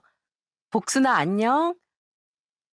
그때 마당에 서 계셨던 시모의 첫인상은 정말 대단했습니다. 팔짱을 척 끼고 절 위아래로 살피며 탐문수색이라도 하는 것 같았어요. 그때 시모 옆에서 반갑다고 꼬리를 치고 있는 강아지가 대단해 보일 정도였죠. 넌 나한테 인사를 하는 거니? 아님 똥개한테 인사를 하는 거니? 누가 보면 내가 복순인 줄 알겠다 너. 아 그리고 내가 왜 네 어머니야? 시모는 제가 강아지에게도 인사를 한다며 버럭 호통을 치시더라고요. 그러다 갑자기 옆에는 예비 남편을 보고 방긋 웃는 게 아니겠어요? 우리 아들 여기까지 오느라 고생 많았다. 혼자 운전하고 오느라 얼마나 피곤할고. 어서 안으로 들어와. 어머니, 저 혼자 운전 안 했어요. 휴게소부턴 이 사람이랑 교대해서 왔다고요. 시모는 그러거나 말거나 계속 우리 아들만 고생했다며 남편만 챙겨서 안으로 들어가더라고요. 그때까지 내심 1박 2일로 시부모님을 뵈러 왔다고 약간은 들떴던 마음이 완전히 가라앉아 버렸죠. 집 안으로 들어서니 그래도 꽤나 진수성찬이 차려져 있었어요. 어머님, 이걸 혼자서 다 하셨어요? 너무 맛있어 보이네요. 잘 먹겠습니다. 우리 아들 많이 먹어라. 너 좋아하는 족이랑 갈비찜 했다. 그러게 엄마 집에 좀 자주자주 오지. 그래야 우리 아들 좋아하는 거 실컷 해주지. 시모는 마치 제가 안 보이는 듯 말했습니다. 제가 앉아있는 밥상도 전부 아들을 위해 차린 것이라는 듯 눈치를 줬어요. 시모가 그렇게 행동하자 예비 남편은 제 팔을 끌어당겨 식탁 앞에 앉혔습니다.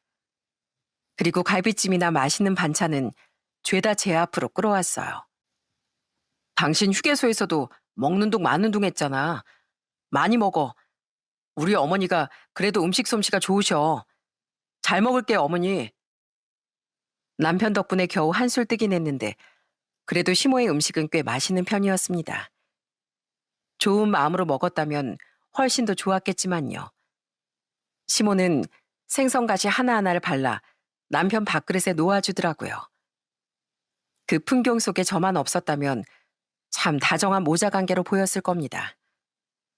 그렇게 한참 밥이 어디로 들어가는지 모르게 식사를 이어가는데 그때 시모가 갑자기 탁 소리가 나게 젓가락을 내려놓더라고요. 넌 아직 젊은 애가 관리도 안 하니? 그렇게 고기 반찬만 집어먹으니까 살이 찌지. 아이고, 얼굴에 저 살 좀 봐라. 얼굴이 아주 달덩이 같네. 솔직히 제가 키가 160이라 작긴 하지만 몸무게가 그렇게 많이 나가는 건 아니었거든요. 오히려 가끔은 말랐다는 소리도 듣고요. 시모는 제가 본인 아들 갈비찜을 뺏어 먹는다고 생각했는지 제 면전에 대고 뚱뚱하다는 소리를 하더라고요. 저도 그러고 싶지 않았지만 수치심에 고개가 절로 숙여졌습니다. 어머니, 지금 처음 인사 와서 밥 먹는 사람한테 왜 그렇게 말씀하세요? 어머니 밥을 맛있게 먹어주면 오히려 고마워하셔야 하는 거 아니에요? 재현아, 신경 쓰지 말고 얼른 밥 먹어. 물도 좀 마시고. 남편은 그러면서 다정하게 제 컵에 물을 따라주었어요. 시몬 그게 또 못마땅했는지 아예 자세를 고쳐앉고 본격적으로 질문 세례를 퍼부었어요. 내가 진짜 궁금한 게 있는데 대체 넌 내 아들 뭐로 꼬신 거니? 애를 어떻게 꼬셨길래 지엄마 앞에서도 네 편을 들어? 예비 시몬은 제게 질문을 가장한 트집을 잡기 시작했습니다. 아니, 우리 아들이 중견기업 과장인데 그 정도면 잘난 아가씨들이 서로 만나고 싶다고 줄을 설 거 아니야. 근데 듣자하니 넌 계약직이라며? 정규직 과장하고 계약직 대리가 말이나 되니?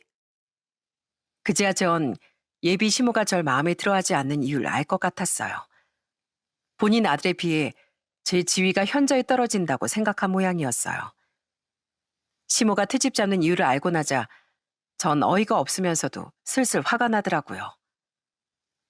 어머님, 제가 이런 말씀 드리는 거 죄송하지만 저도 썩 기분이 좋지만은 않네요. 제가 마음에 안 드시는 것 같은데 그래도 첫 만남에 어떻게 꼬셨냐고 묻는 건 솔직히 조금 당황스럽습니다. 저도 즐거운 마음으로 여기까지 내려왔는데 어머님이 그러시면 저도 어떻게 행동해야 할지 모르겠어요. 결국 저도 참지 못하고 시모에게 솔직한 제 마음을 얘기했고 예상대로 시모는 얼굴이 벌개져선 크게 호통을 쳤습니다. 아니, 지금 누구 앞에서 잘났다고 떠드는 거야? 요즘 것들은 어른 앞에서 아주 꼬박꼬박 말대꾸하고 지 잘났다고 시부모를 가르치려 든다니? 이러니까 내가 처음부터 널 마음에 안 들어 한 거야. 내 아들은 훨씬 잘 나갈 인재인데 솔직히 네가 발목 잡는 거 아니냐? 계약직 주제에 어떻게 과장을 노려? 너 혹시 꽃뱀 그런 거 아니야? 네 관상을 보니까 딱 그렇네. 말씀이 너무 심하시네요. 전 어머님 잘난 아들 발목 잡은 적 없습니다. 결혼이라는 게 서로 마음을 통하는 일이지 누가 일방적으로 매달린다고 결혼이 되나요? 제가 보기엔 어머님 관상이 딱 며느리 잡을 관상이시네요.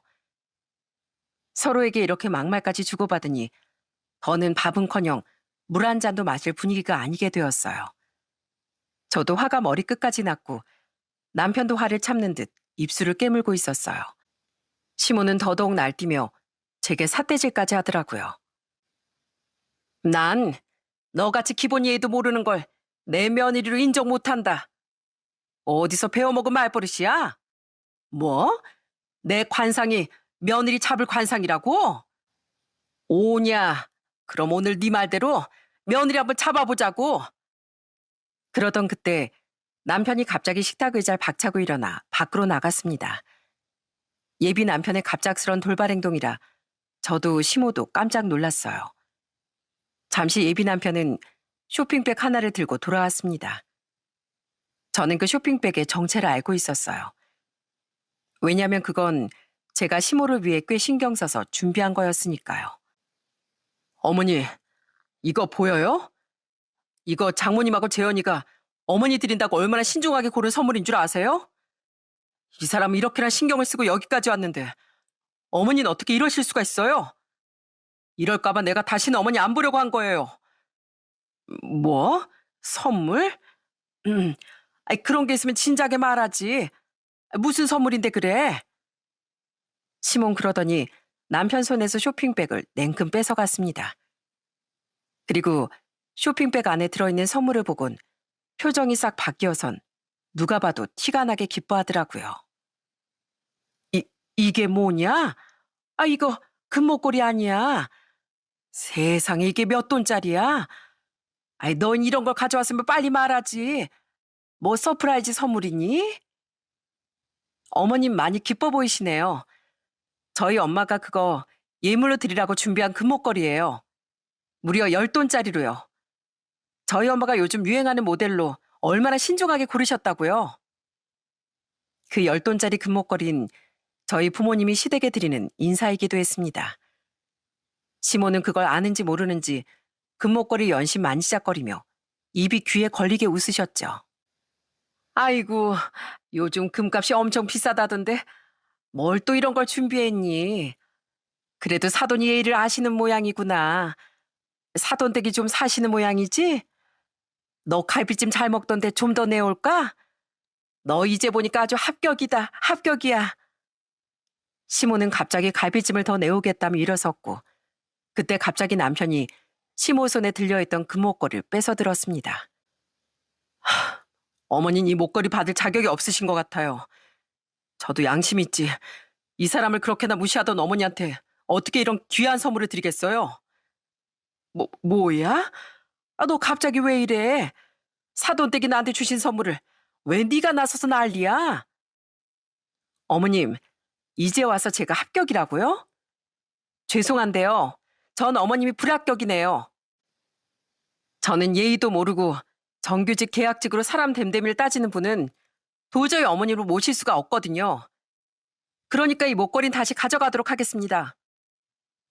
전 예비 남편에게 목걸이를 전달받아 다시 쇼핑백 안에 넣어버렸어요. 시모는 뼈다귀를 뺏긴 복순이처럼 전전긍긍하며 다급하게 매달리더라고요. 예, 아무리 그래도 그렇지.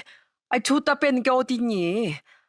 그리고 내 손때 묻어서 다시 가져가 봐야 소용도 없을 거야. 사부인이 내 생각해서 주신 걸 다시 가져가면 그게 더 예의가 아니지. 아니요. 저희 엄마도 제가 예비 시댁에서 어떤 취급을 받고 온 줄 아시면 당장이라도 돌려달라고 하실걸요? 무엇보다 제가 선물을 드리고 싶은 마음이 아예 사라졌거든요. 이럴 거면 금목걸이가 아니라 문방구에서 사탕 목걸이나 살 걸 그랬나 봐요. 금도 어울리는 사람한테나 금이죠. 아, 이 목걸이 제가 안 가져왔으면 저한테도 소금 뿌리셨을까요? 저도 저희 부모님께 귀한 자식이고요. 저희 부모님이 예물이라고 얼마나 신경 써서 준비하신 줄 아세요? 제가 이렇게 강경하게 나가자 시모는 갑자기 제 손을 붙잡곤 애걸복걸하기 시작했습니다. 내가 몰라서 그랬다. 몰라서. 내가 시골 촌사람이라 잘 몰라서 그랬어. 난 그냥 네가 우리 아들 돈 뜯어먹으려고 접근한 줄 알았지 뭐. 계약직이라고 그러기에. 진짜 끝까지 말씀이 심하시네요, 어머니. 이 사람한테 당장 사과하세요. 그리고 말은 바로 하랬다고 가만히 있는 사람한테 제가 먼저 접근한 거예요. 누가 누구 돈을 뜯어먹어요? 장인어른 장모님이 얼마나 큰 금방을 하시는지 알기나 하세요? 오히려 저랑 결혼해줘서 고맙다고 해야 할 판이라고요. 재현아, 진짜 미안하다. 이만 가자. 전 그 즉시 가방을 챙겨 자리에서 일어났습니다. 남편도 바로 제 뒤를 따르려길래 그런 남편은 다시 자리에 앉혔어요. 전 먼저 일어나겠습니다. 저희 부모님이 이 모습을 봤으면 아주 통곡하셨을 거예요. 그리고 오빠, 미안한데 나 그냥 가볼게. 난 괜히 모자 사이 회방 놓고 싶지 않아. 나만 가면 될 것 같으니까 오빠는 여기 계속 있어. 그러면서 전 시모의 집을 박차고 나왔습니다. 예비 남편도 망설이지 않고 그런 제 뒤를 곧장 따라 나왔고요. 어머니, 제가 진짜 마지막으로 말씀드릴게요. 어머니 며느리 볼 자격도 없어요. 제발 아들내미 파혼당하는 걸 보기 싫으면 예의 있게 좀 행동하세요. 제발요. 저 갑니다. 아마 다시는 먼저 연락드리는 일 없을 겁니다. 어머니 이거 다 자업자득이에요. 그러니까 너무 서운하게 생각 마세요. 고맙게도 예비 남편은 시모 말고 제 편에 서주더라고요. 근데 정말 웃긴 게 뭐냐면 시모는 그렇게 가버리는 저희 뒤통수에 대고 끝까지 이렇게 외치더라고요. 얘들아, 갈 때 가더라도 그 금목걸이는 두고 가야지. 그거 내 선물이잖니. 아유, 나도 아들내가 주는 금목걸이 꼭 차보고 싶었단 말이야. 그러니 내 선물은 두고 가. 시모는 그 와중에도 금목걸이를 도로 뺏긴 게 억울했나 봅니다. 저는 곧장 차에 올라타 운전대를 잡았고 예비 남편도 급하게 차에 올랐어요. 재현아, 내가 정말 네 앞에 설 자격이 있는지 모르겠다. 우리 어머니가 어떤 분이라고 미리 말하긴 했지만 저 정도로 아나무인으로 행동하실 줄은 몰랐어. 오죽했으면 우리 아버지가 이혼을 다 하셨겠어. 친척 어른들도 어머니만 나타나면 자리를 뜨실 정도야. 정말 미안해. 장인어른 장모님께도 내가 사과드릴게. 아니야. 오빠가 무슨 잘못이 있겠어. 그냥 지금은 오빠도 저런 어머님 밑에서 참 힘들었겠다는 생각만 드네. 일단 서울로 올라가자. 나 지금은 무조건 빨리 집에 가고 싶어. 남편은 제가 운전하는 내내 계속 미안하다며 연신 사과를 했습니다. 그땐 저도 정말 머리가 복잡했어요. 그렇게 그 지역을 벗어나려는데 그때 남편의 전화가 울렸습니다. 서울에서 여기로 내려올 때 차와 남편 휴대폰을 블루투스 연동을 해두었는데 이름이 뜬 걸 보니 시아버님이시더군요. 덕균아, 애비다. 서울에서 잘 내려왔어? 그래, 너희 엄마 집엔 들렸고? 혹시 거기서 자고 올 생각인가 싶어서. 아니면 여기 집에 우리 아들 며느리 잠자리를 봐둬야 하니까. 혹시 뭐 네 엄마 또 사고 친 건 아니지? 그게요, 아버지. 자세한 얘기는 나중에 제가 말씀드릴게요. 지금은 상황이 좀 그래요. 뭐? 왜? 아휴, 네 엄마가 또 실수한 모양이구나. 거기 옆에 우리 예비 새아가 듣고 있지? 그 옆에 내가 또 무슨 실수를 했는지 모르겠다만 내가 대신 사과하마. 행여 기분 상한 게 있으면 마음에 담아두지 말고 다 흘려버려라. 그 옆에 내 말 귀담아 들을 거 하나 없어. 예비 시아버진 제 편을 들어주시며 시몰 만나면 홍군형을 내주겠다고 하셨어요. 시아버지가 저보다 더 화를 내며 편을 들어주시니 저도 마음이 조금은 풀리더라고요. 그리고 여기까지 왔는데 예비 시아버님께 인사를 드리지 않고 가버리는 건 또 이의가 아닌 것 같더라고요. 아버님, 저 옆에 있습니다. 아버님 괜찮으시다면 조금 늦었지만 지금이라도 아버님 댁에 가도 될까요? 아유, 그럼 당연하지. 얼른 오니라. 내가 사실 아까부터 기다리고 있었어. 운전 조심해서 오고. 그때까지 마음이 완전 개운한 건 아니었지만 그래도 예비 시아버님께 인사를 드리기 위해 차를 몰았습니다. 예비 시아버님은 시골에서 작게 농사를 지으시는 분이었어요. 예비 남편과 연애할 때 쌀도 몇 번 보내주시기도 했고요. 하지만 예비 시모에게 워낙 당한 게 많아 저도 모르게 약간의 색안경을 끼고 있었습니다. 예비 시모나 시아버님이나 비슷한 분이면 어쩌나 싶어서요. 하지만 시아버님 댁에 도착해보니 시모 댁에 갔을 때야 분위기가 여실히 달랐습니다. 일단 시아버님은 골목 입구부터 나와 계시며 저희를 기다리고 계셨어요. 덕균아, 세아가, 오느라 고생 많았다. 덕균이 넌 네가 운전하지 세아가한테 운전까지 시켰어? 어서 안으로 들어오거라.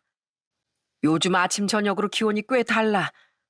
근데 우리 세아간 실제로 보니까 더 예쁘구나. 시아버님은 절 보시며 연신 예쁘다 참하다 하시며 아주 칭찬이 끊이질 않으셨죠. 혹시 제가 추울까봐 미리 보일러까지 빵빵하게 틀어놓으셨더라고요. 누가 보면 집안이 찜질방인지 알겠어요, 아버지. 그래도 아버지 댁에 오니까 이제야 마음이 좀 놓이네요. 이 사람하고 어머니 댁에 갔다가 얼마나 황당했는데요. 어떻게 그 여편낸 아들 며느리 앞에서도 그 모양인지 모르겠다. 아휴, 내 잘못이지.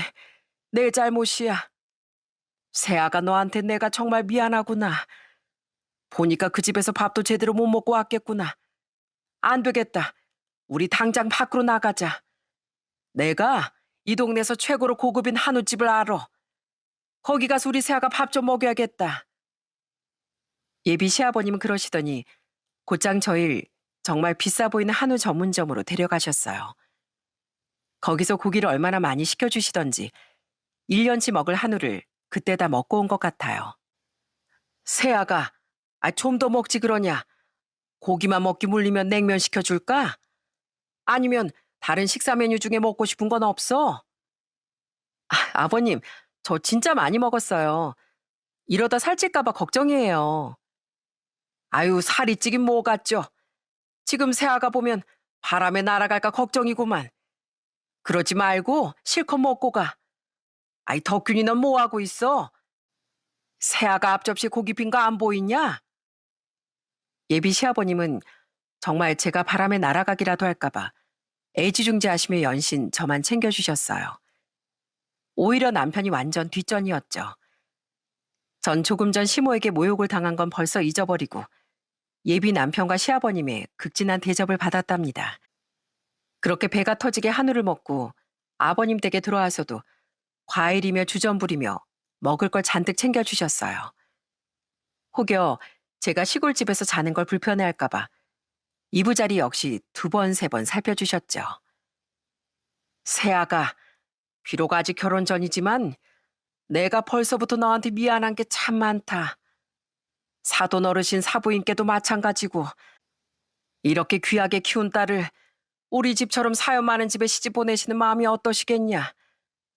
혹시 사돈 댁에서 우리 덕균이 마음에 안 들어 하셔도 내가 할 말이 없다. 아니에요, 아버님. 저희 부모님께서도 오빠를 정말 마음에 들어 하세요. 그리고 말이 나온 김에 이거 저희 부모님께서 예물로 준비해 주신 선물이에요. 꼭 기쁘게 받아주셨으면 좋겠습니다. 전 말이 나온 김에 저희 부모님이 예비 시아버님께도 전해드리라고 주셨던 금팔찌를 꺼냈습니다. 그 팔찌도 시모와 똑같이 10돈짜리 금팔찌였어요. 이게 다 뭐냐? 아이고, 난 이런 거 못 받는다. 예물이라고 주신 것 같은데 내 이거 마음만 받으마. 난 그저 너희들이 오순도순 잘 살면 그걸로 충분하다. 이 예물은 잘 받았다고 꼭 말씀드리고 다시 돌려드리는 게 맞는 것 같다. 예비 시아버님은 그러시면서 정중하게 금팔찌를 돌려주셨습니다. 시아버님이 이렇게 말씀해 주시니 전 시모에게 뺏어온 옷걸이까지 다 드리고 싶어졌어요. 전 그때만큼은 고집을 부리며 끝까지 팔찌를 채워드렸답니다. 아버님, 말씀은 정말 감사하지만 저희 부모님께서 정성껏 준비하신 거라 꼭 받아주셔야 돼요. 저희도 이렇게라도 감사한 마음을 전하고 싶거든요. 아버님이 잘 길러주신 아드님을 저희 집 사이로 맞이하게 해주셔서 감사하다는 인사예요. 예비 시아버님은 끝까지 고집을 부리는 제 손을 바라보시더니 결국 미소를 지으며 팔찌를 받아주셨습니다. 그래, 네가 그렇게까지 말하니 받겠다. 하지만 진짜 중요한 건 예물보다 이렇게 서로 감사한 마음을 갖는 거란다. 사돈댁에 내가 직접 전화 드리마. 전 오히려 예물을 너무나 소중하게 받아주시는 예비 시아버님이 감사했습니다. 제가 언제나 꿈꾸던 시댁 생활은 바로 이런 것이었거든요. 그 이후 잘 시간이 되자 시아버님은 칫솔을 깜빡한 절 위에 그 오밤중에 오토바이를 타고 면에 하나 있는 슈퍼문을 두드려 칫솔을 사다 주시기까지 했어요. 다음날 아침이 되자 새벽부터 일어나 아침 식사를 차려주시고 점심엔 장어까지 사주신 거 있죠? 새아가 어젠 고기 먹었으니까 오늘은 장어 어떠냐? 여기 근처의 도시에서도 일부러 찾아오는 장어집이 있어. 여기까지 내려온 김에 몸보신 제대로 하고 가면 좋지 않니? 거긴 아버지 생신 때나 가던 곳 아니에요? 이야, 재현이 덕분에 저까지 제대로 호강하네요. 우리 새아갈 본 게 생일만큼이나 축하할 일이지. 넌 가서 열심히 장어골 준비나 해. 덕분에 전날 저녁에 이어 그날 점심에도 장어를 배불리 먹고 돌아왔답니다. 아버님, 여긴 제발 제가 계산하게 해주세요. 저 아버님 용돈도 준비 못했는데 자꾸 이렇게 비싼 거 사주시면 마음이 불편해요. 불편하긴 뭐가 불편해. 며느리한테 밥 얻어먹는 시애비 마음은 편할 것 같아? 우리 새아가 밥 사주는 돈은 하나도 안 아까우니까 행여나 지가 꺼낼 생각 말거라. 그렇게 1박 2일 동안 시아버님 댁에 머물러서 전 살이 2kg나 찐 거 있죠. 그만큼 예비 시아버지께 큰 사랑을 받고 무사히 서울로 돌아왔습니다. 그로부터 며칠 뒤 시아버님은 제게 하셨던 말씀처럼 직접 서울로 올라오셔서 저희 부모님을 뵙고 감사 인사를 드리셨어요. 사부인, 제가 전화로만 인사를 드리는 건 예의가 아닌 것 같아서 이렇게 찾아뵙습니다. 혹시 실례가 된 건 아니겠죠? 아닙니다, 사돈어른. 오히려 서울까지 올라오시게 해드려서 저희가 죄송하죠. 그 팔찐 예물이라고 생각하시고 받아주세요. 예비 시아버님과 저희 엄만 덕담을 한참이나 주고받으셨고 대화가 한참 무르익자 시아버님은 조심스레 저희 엄마께 무언가를 내미셨습니다. 사부인, 저도 뭔가 답례를 해드려야 하는데 그저 촌부라 모르는 게 많습니다. 이건 제 아들을 잘 부탁드린다는 마음이니 꼭 받아주십시오. 놀랍게도 예비 시아버님이 건네신 선물은 저희 집에서 드린 것과 비슷한 금팔찌였습니다. 아무래도 사부인께서 전문가이시니 제가 준비한 선물이 마음에 드실지 모르겠습니다. 저도 비슷하게 10돈짜리로 준비했는데 부디 기쁘게 받아주셨으면 좋겠습니다. 저도 그렇고 저희 엄마도 시아버님의 선물을 받고 정말 깜짝 놀랐습니다. 엄만 선물을 마음만 받겠다며 정말 기쁘게 돌려드렸어요. 사돈어른, 제가 어떻게 이걸 다시 받겠습니까? 사돈어른께서 제 딸아이를 친딸처럼 대해주신다는 말 많이 들었습니다. 사돈도 그러시겠지만 전 제 딸이 행복하게 잘 사는 것만으로도 10돈, 아니 100돈짜리보다 더 귀한 선물을 받은 기분이에요. 그러니 이 선물은 정말 마음만 받겠습니다. 엄마는 시아버님께 정말 정중하고 단호하게 말씀하셨어요. 결국 예비 시아버님도 고집을 꺾고 마셨죠. 사부인 뜻이 정 그러시다면 제가 어떻게 억지로 드리겠습니까? 그러면 이건 제가 우리 며느리에게 선물하는 것으로 해도 될까요? 그건 허락해 주시겠죠? 시아버님은 그러시며 제 팔목에 금팔찌를 채워주셨어요. 엄마도 그거 막을 수 없으셨는지 결국 웃으며 감사하다는 인사를 전하셨습니다. 저흰 모두 각자의 손목에 마음에 금보다 더 귀한 선물을 하나씩 나눠 갖게 되었답니다. 물론 시모만 빼고서요. 잘난 아들을 앞세워 욕심만 부리던 시모에겐 결국 아무것도 남지 않게 되었네요. 전 그 이후에도 결혼 전까지 계속 예비 시아버님께만 연락을 드리며 차근차근 결혼 준비를 해나갔습니다. 제가 시모와 연락을 끊으니 시누이하고도 자주 볼 기회가 많아졌어요. 저희 시누이도 시아버님 성격을 닮았는지 참 베푸는 걸 좋아하는 사람이었거든요. 새언니, 결혼 전에 신부들 피부 관리 많이 받는다면서요. 제가 주변에 먼저 결혼한 언니들한테 물어물어서 좋은 샵으로 예약해뒀어요. 이건 시누이가 주는 결혼 선물이니까 대신 저랑 같이 가서 받아요. 아가씨, 그런 마사지 엄청 비싸다던데 너무 무리하는 거 아니에요? 정말 고마워요. 제가 나중에 아가씨 결혼할 때 진짜 최고급 혼수로 선물할게요. 에이, 그건 저희 오빠한테 삥 뜯을 계획이 다 있어요. 가만, 부부 재산은 공동 재산이니까 그러면 언니한테도 선물 받는 게 되려나요? 그러면 순수하게 오빠 용돈 내서 삥 뜯을게요. 그러면서 신우의 표정이 얼마나 결혼해 보이던지 그 표정을 보고 저도 한참이나 웃었답니다. 물론 결혼 준비라며 시모와 연락을 아예 끊을 수가 없었어요. 하지만 그때마다 제 방패막이가 돼준 것도 저희 신우이랍니다. 혹시 엄마한테 전화 안 왔죠? 혹시 우는 소리 하시면서 전화 와도 절대 받지 마세요, 새언니. 아니다. 아예 차단하세요. 그거 그 못 받은 금목걸이 생각나서 그러는 거라니까요. 누가 보면 하나 있는 딸이 참 냉정하다고 하시겠지만 이건 우리 엄마를 겪어봐야 알아요. 겪어본 사람이면 오빠나 저나 왜 이렇게까지 하는 줄 이해한다니까요. 저도 시댁 식구들이 먼저 나서서 제 편을 들어주시는 걸 보고 결혼식에 시모를 불러야 하나 말아야 하나 고민이 참 많았습니다. 그래도 멀쩡히 살아계신 시모만 결혼식에 부르지 않는 건 도저히 못할 짓 같았거든요. 남편이 지금은 먼저 나서 안 불러도 된다고 하지만 나중에 후회할지도 모른다는 생각이 들었고요. 오빠, 나 진짜 신중하게 결정했는데 아무래도 결혼식장에 어머님을 모셔야 할 것 같아. 당신은 괜찮다고 하지만 나중에 내가 후회할 것 같아. 나도 며느리 도리를 다해야 어머니께 당당하게 할 말이 있을 것 같고. 정말 괜찮겠어? 내 입장 때문에 그런 거면 난 괜찮아. 그래도 막말뿐인 우리 어머니를 나보다 더 생각해줘서 고마워.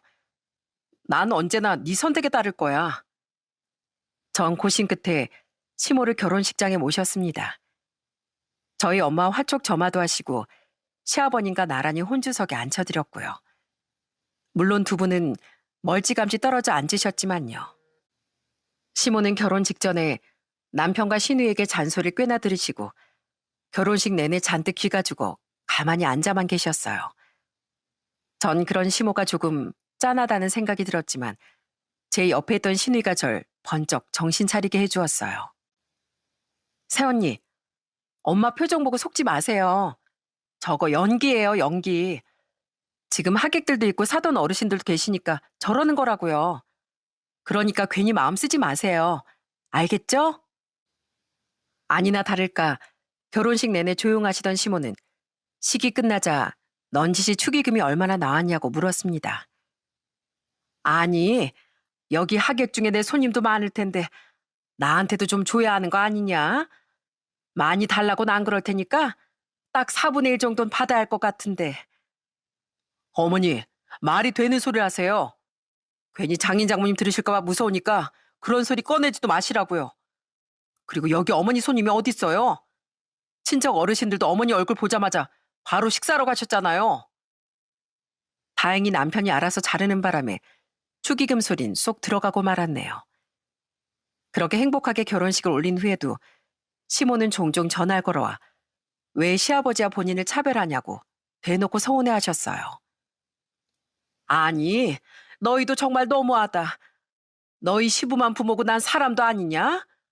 왜 나한테 전화 한 통이 없어? 설마 너 아직도 그때 그 금목걸이 때문에 화가 난 거야? 넌 참 속도 좁다.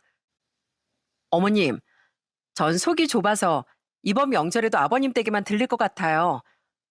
아버님 댁에 가면 쌀도 주시고 유기농으로 기른 상추니 깻잎이니 그런 것도 하나를 안겨주시거든요. 어머님 댁에 가면 저만 쫄쫄 굶고 올 텐데 제가 배가 고파서 어떻게 가겠어요. 결혼하고 벌써 2년이 지났지만 시모와 저희 부부 사이는 이렇게 냉랭하기만 합니다. 가끔은 남편에게 미안해서 저 빼고 혼자라도 시모를 뵙고 오라고 하기도 해요. 하지만 남편은 절대 안 간다고 저보다 더 싫은 내색을 보입니다. 때문에 전 명절날이나 생신날 시아버님 댁에만 방문하고 있고요. 새아가, 이거 네가 좋아한다는 그 뭐냐, 치즈케이크다. 이거 읍내 가서 몇 번을 물어서 사왔어. 이거 맞지? 우리 며느리가 드디어 정규직으로 전환됐다는데 우리 축하 파티라도 해야지. 얼마 전엔 제가 드디어 정규직으로 전환되었는데 시아버님이 그걸 들으시고 직접 축하 파티까지 열어주셨어요. 전 시모가 그렇게나 좋아하던 정규직이 된 거죠. 정규직, 비정규직 그게 무슨 상관이겠냐만. 그래도 네 시모한텐 얘기하지 마라. 또 무슨 난리를 칠까 무섭다 아주. 세아가 너 그 목걸이 아직도 잘 가지고 있지? 행여나 네 시모에게 뺏기지 말고. 네, 그럼요 아버님. 그 목걸이는 잘 간직해뒀다가 나중에 저희 아이 태어나면 녹여서 선물해 주려고요. 뭐 나중에 아이가 물으면 친할머니가 해준 선물이라고 하죠. 참 우리 며느리 속도 넓다. 속도 넓어. 우리 며느리가 대인배야 아주. 저희 부부와 시아버님은 그러면서 서로 빵 터져 웃고 말았습니다. 새삼 이렇게 살다 보니 시모 때문에 웃을 날이 오기도 하네요.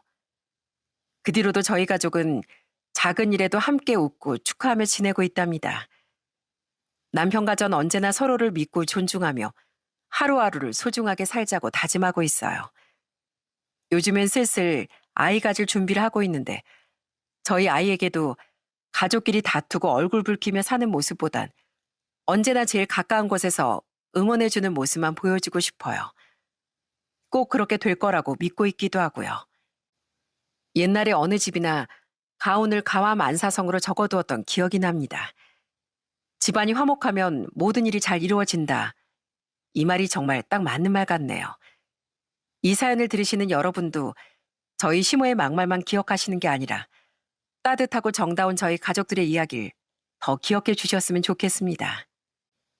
그럼 긴 이야기 들어주셔서 정말 감사드립니다.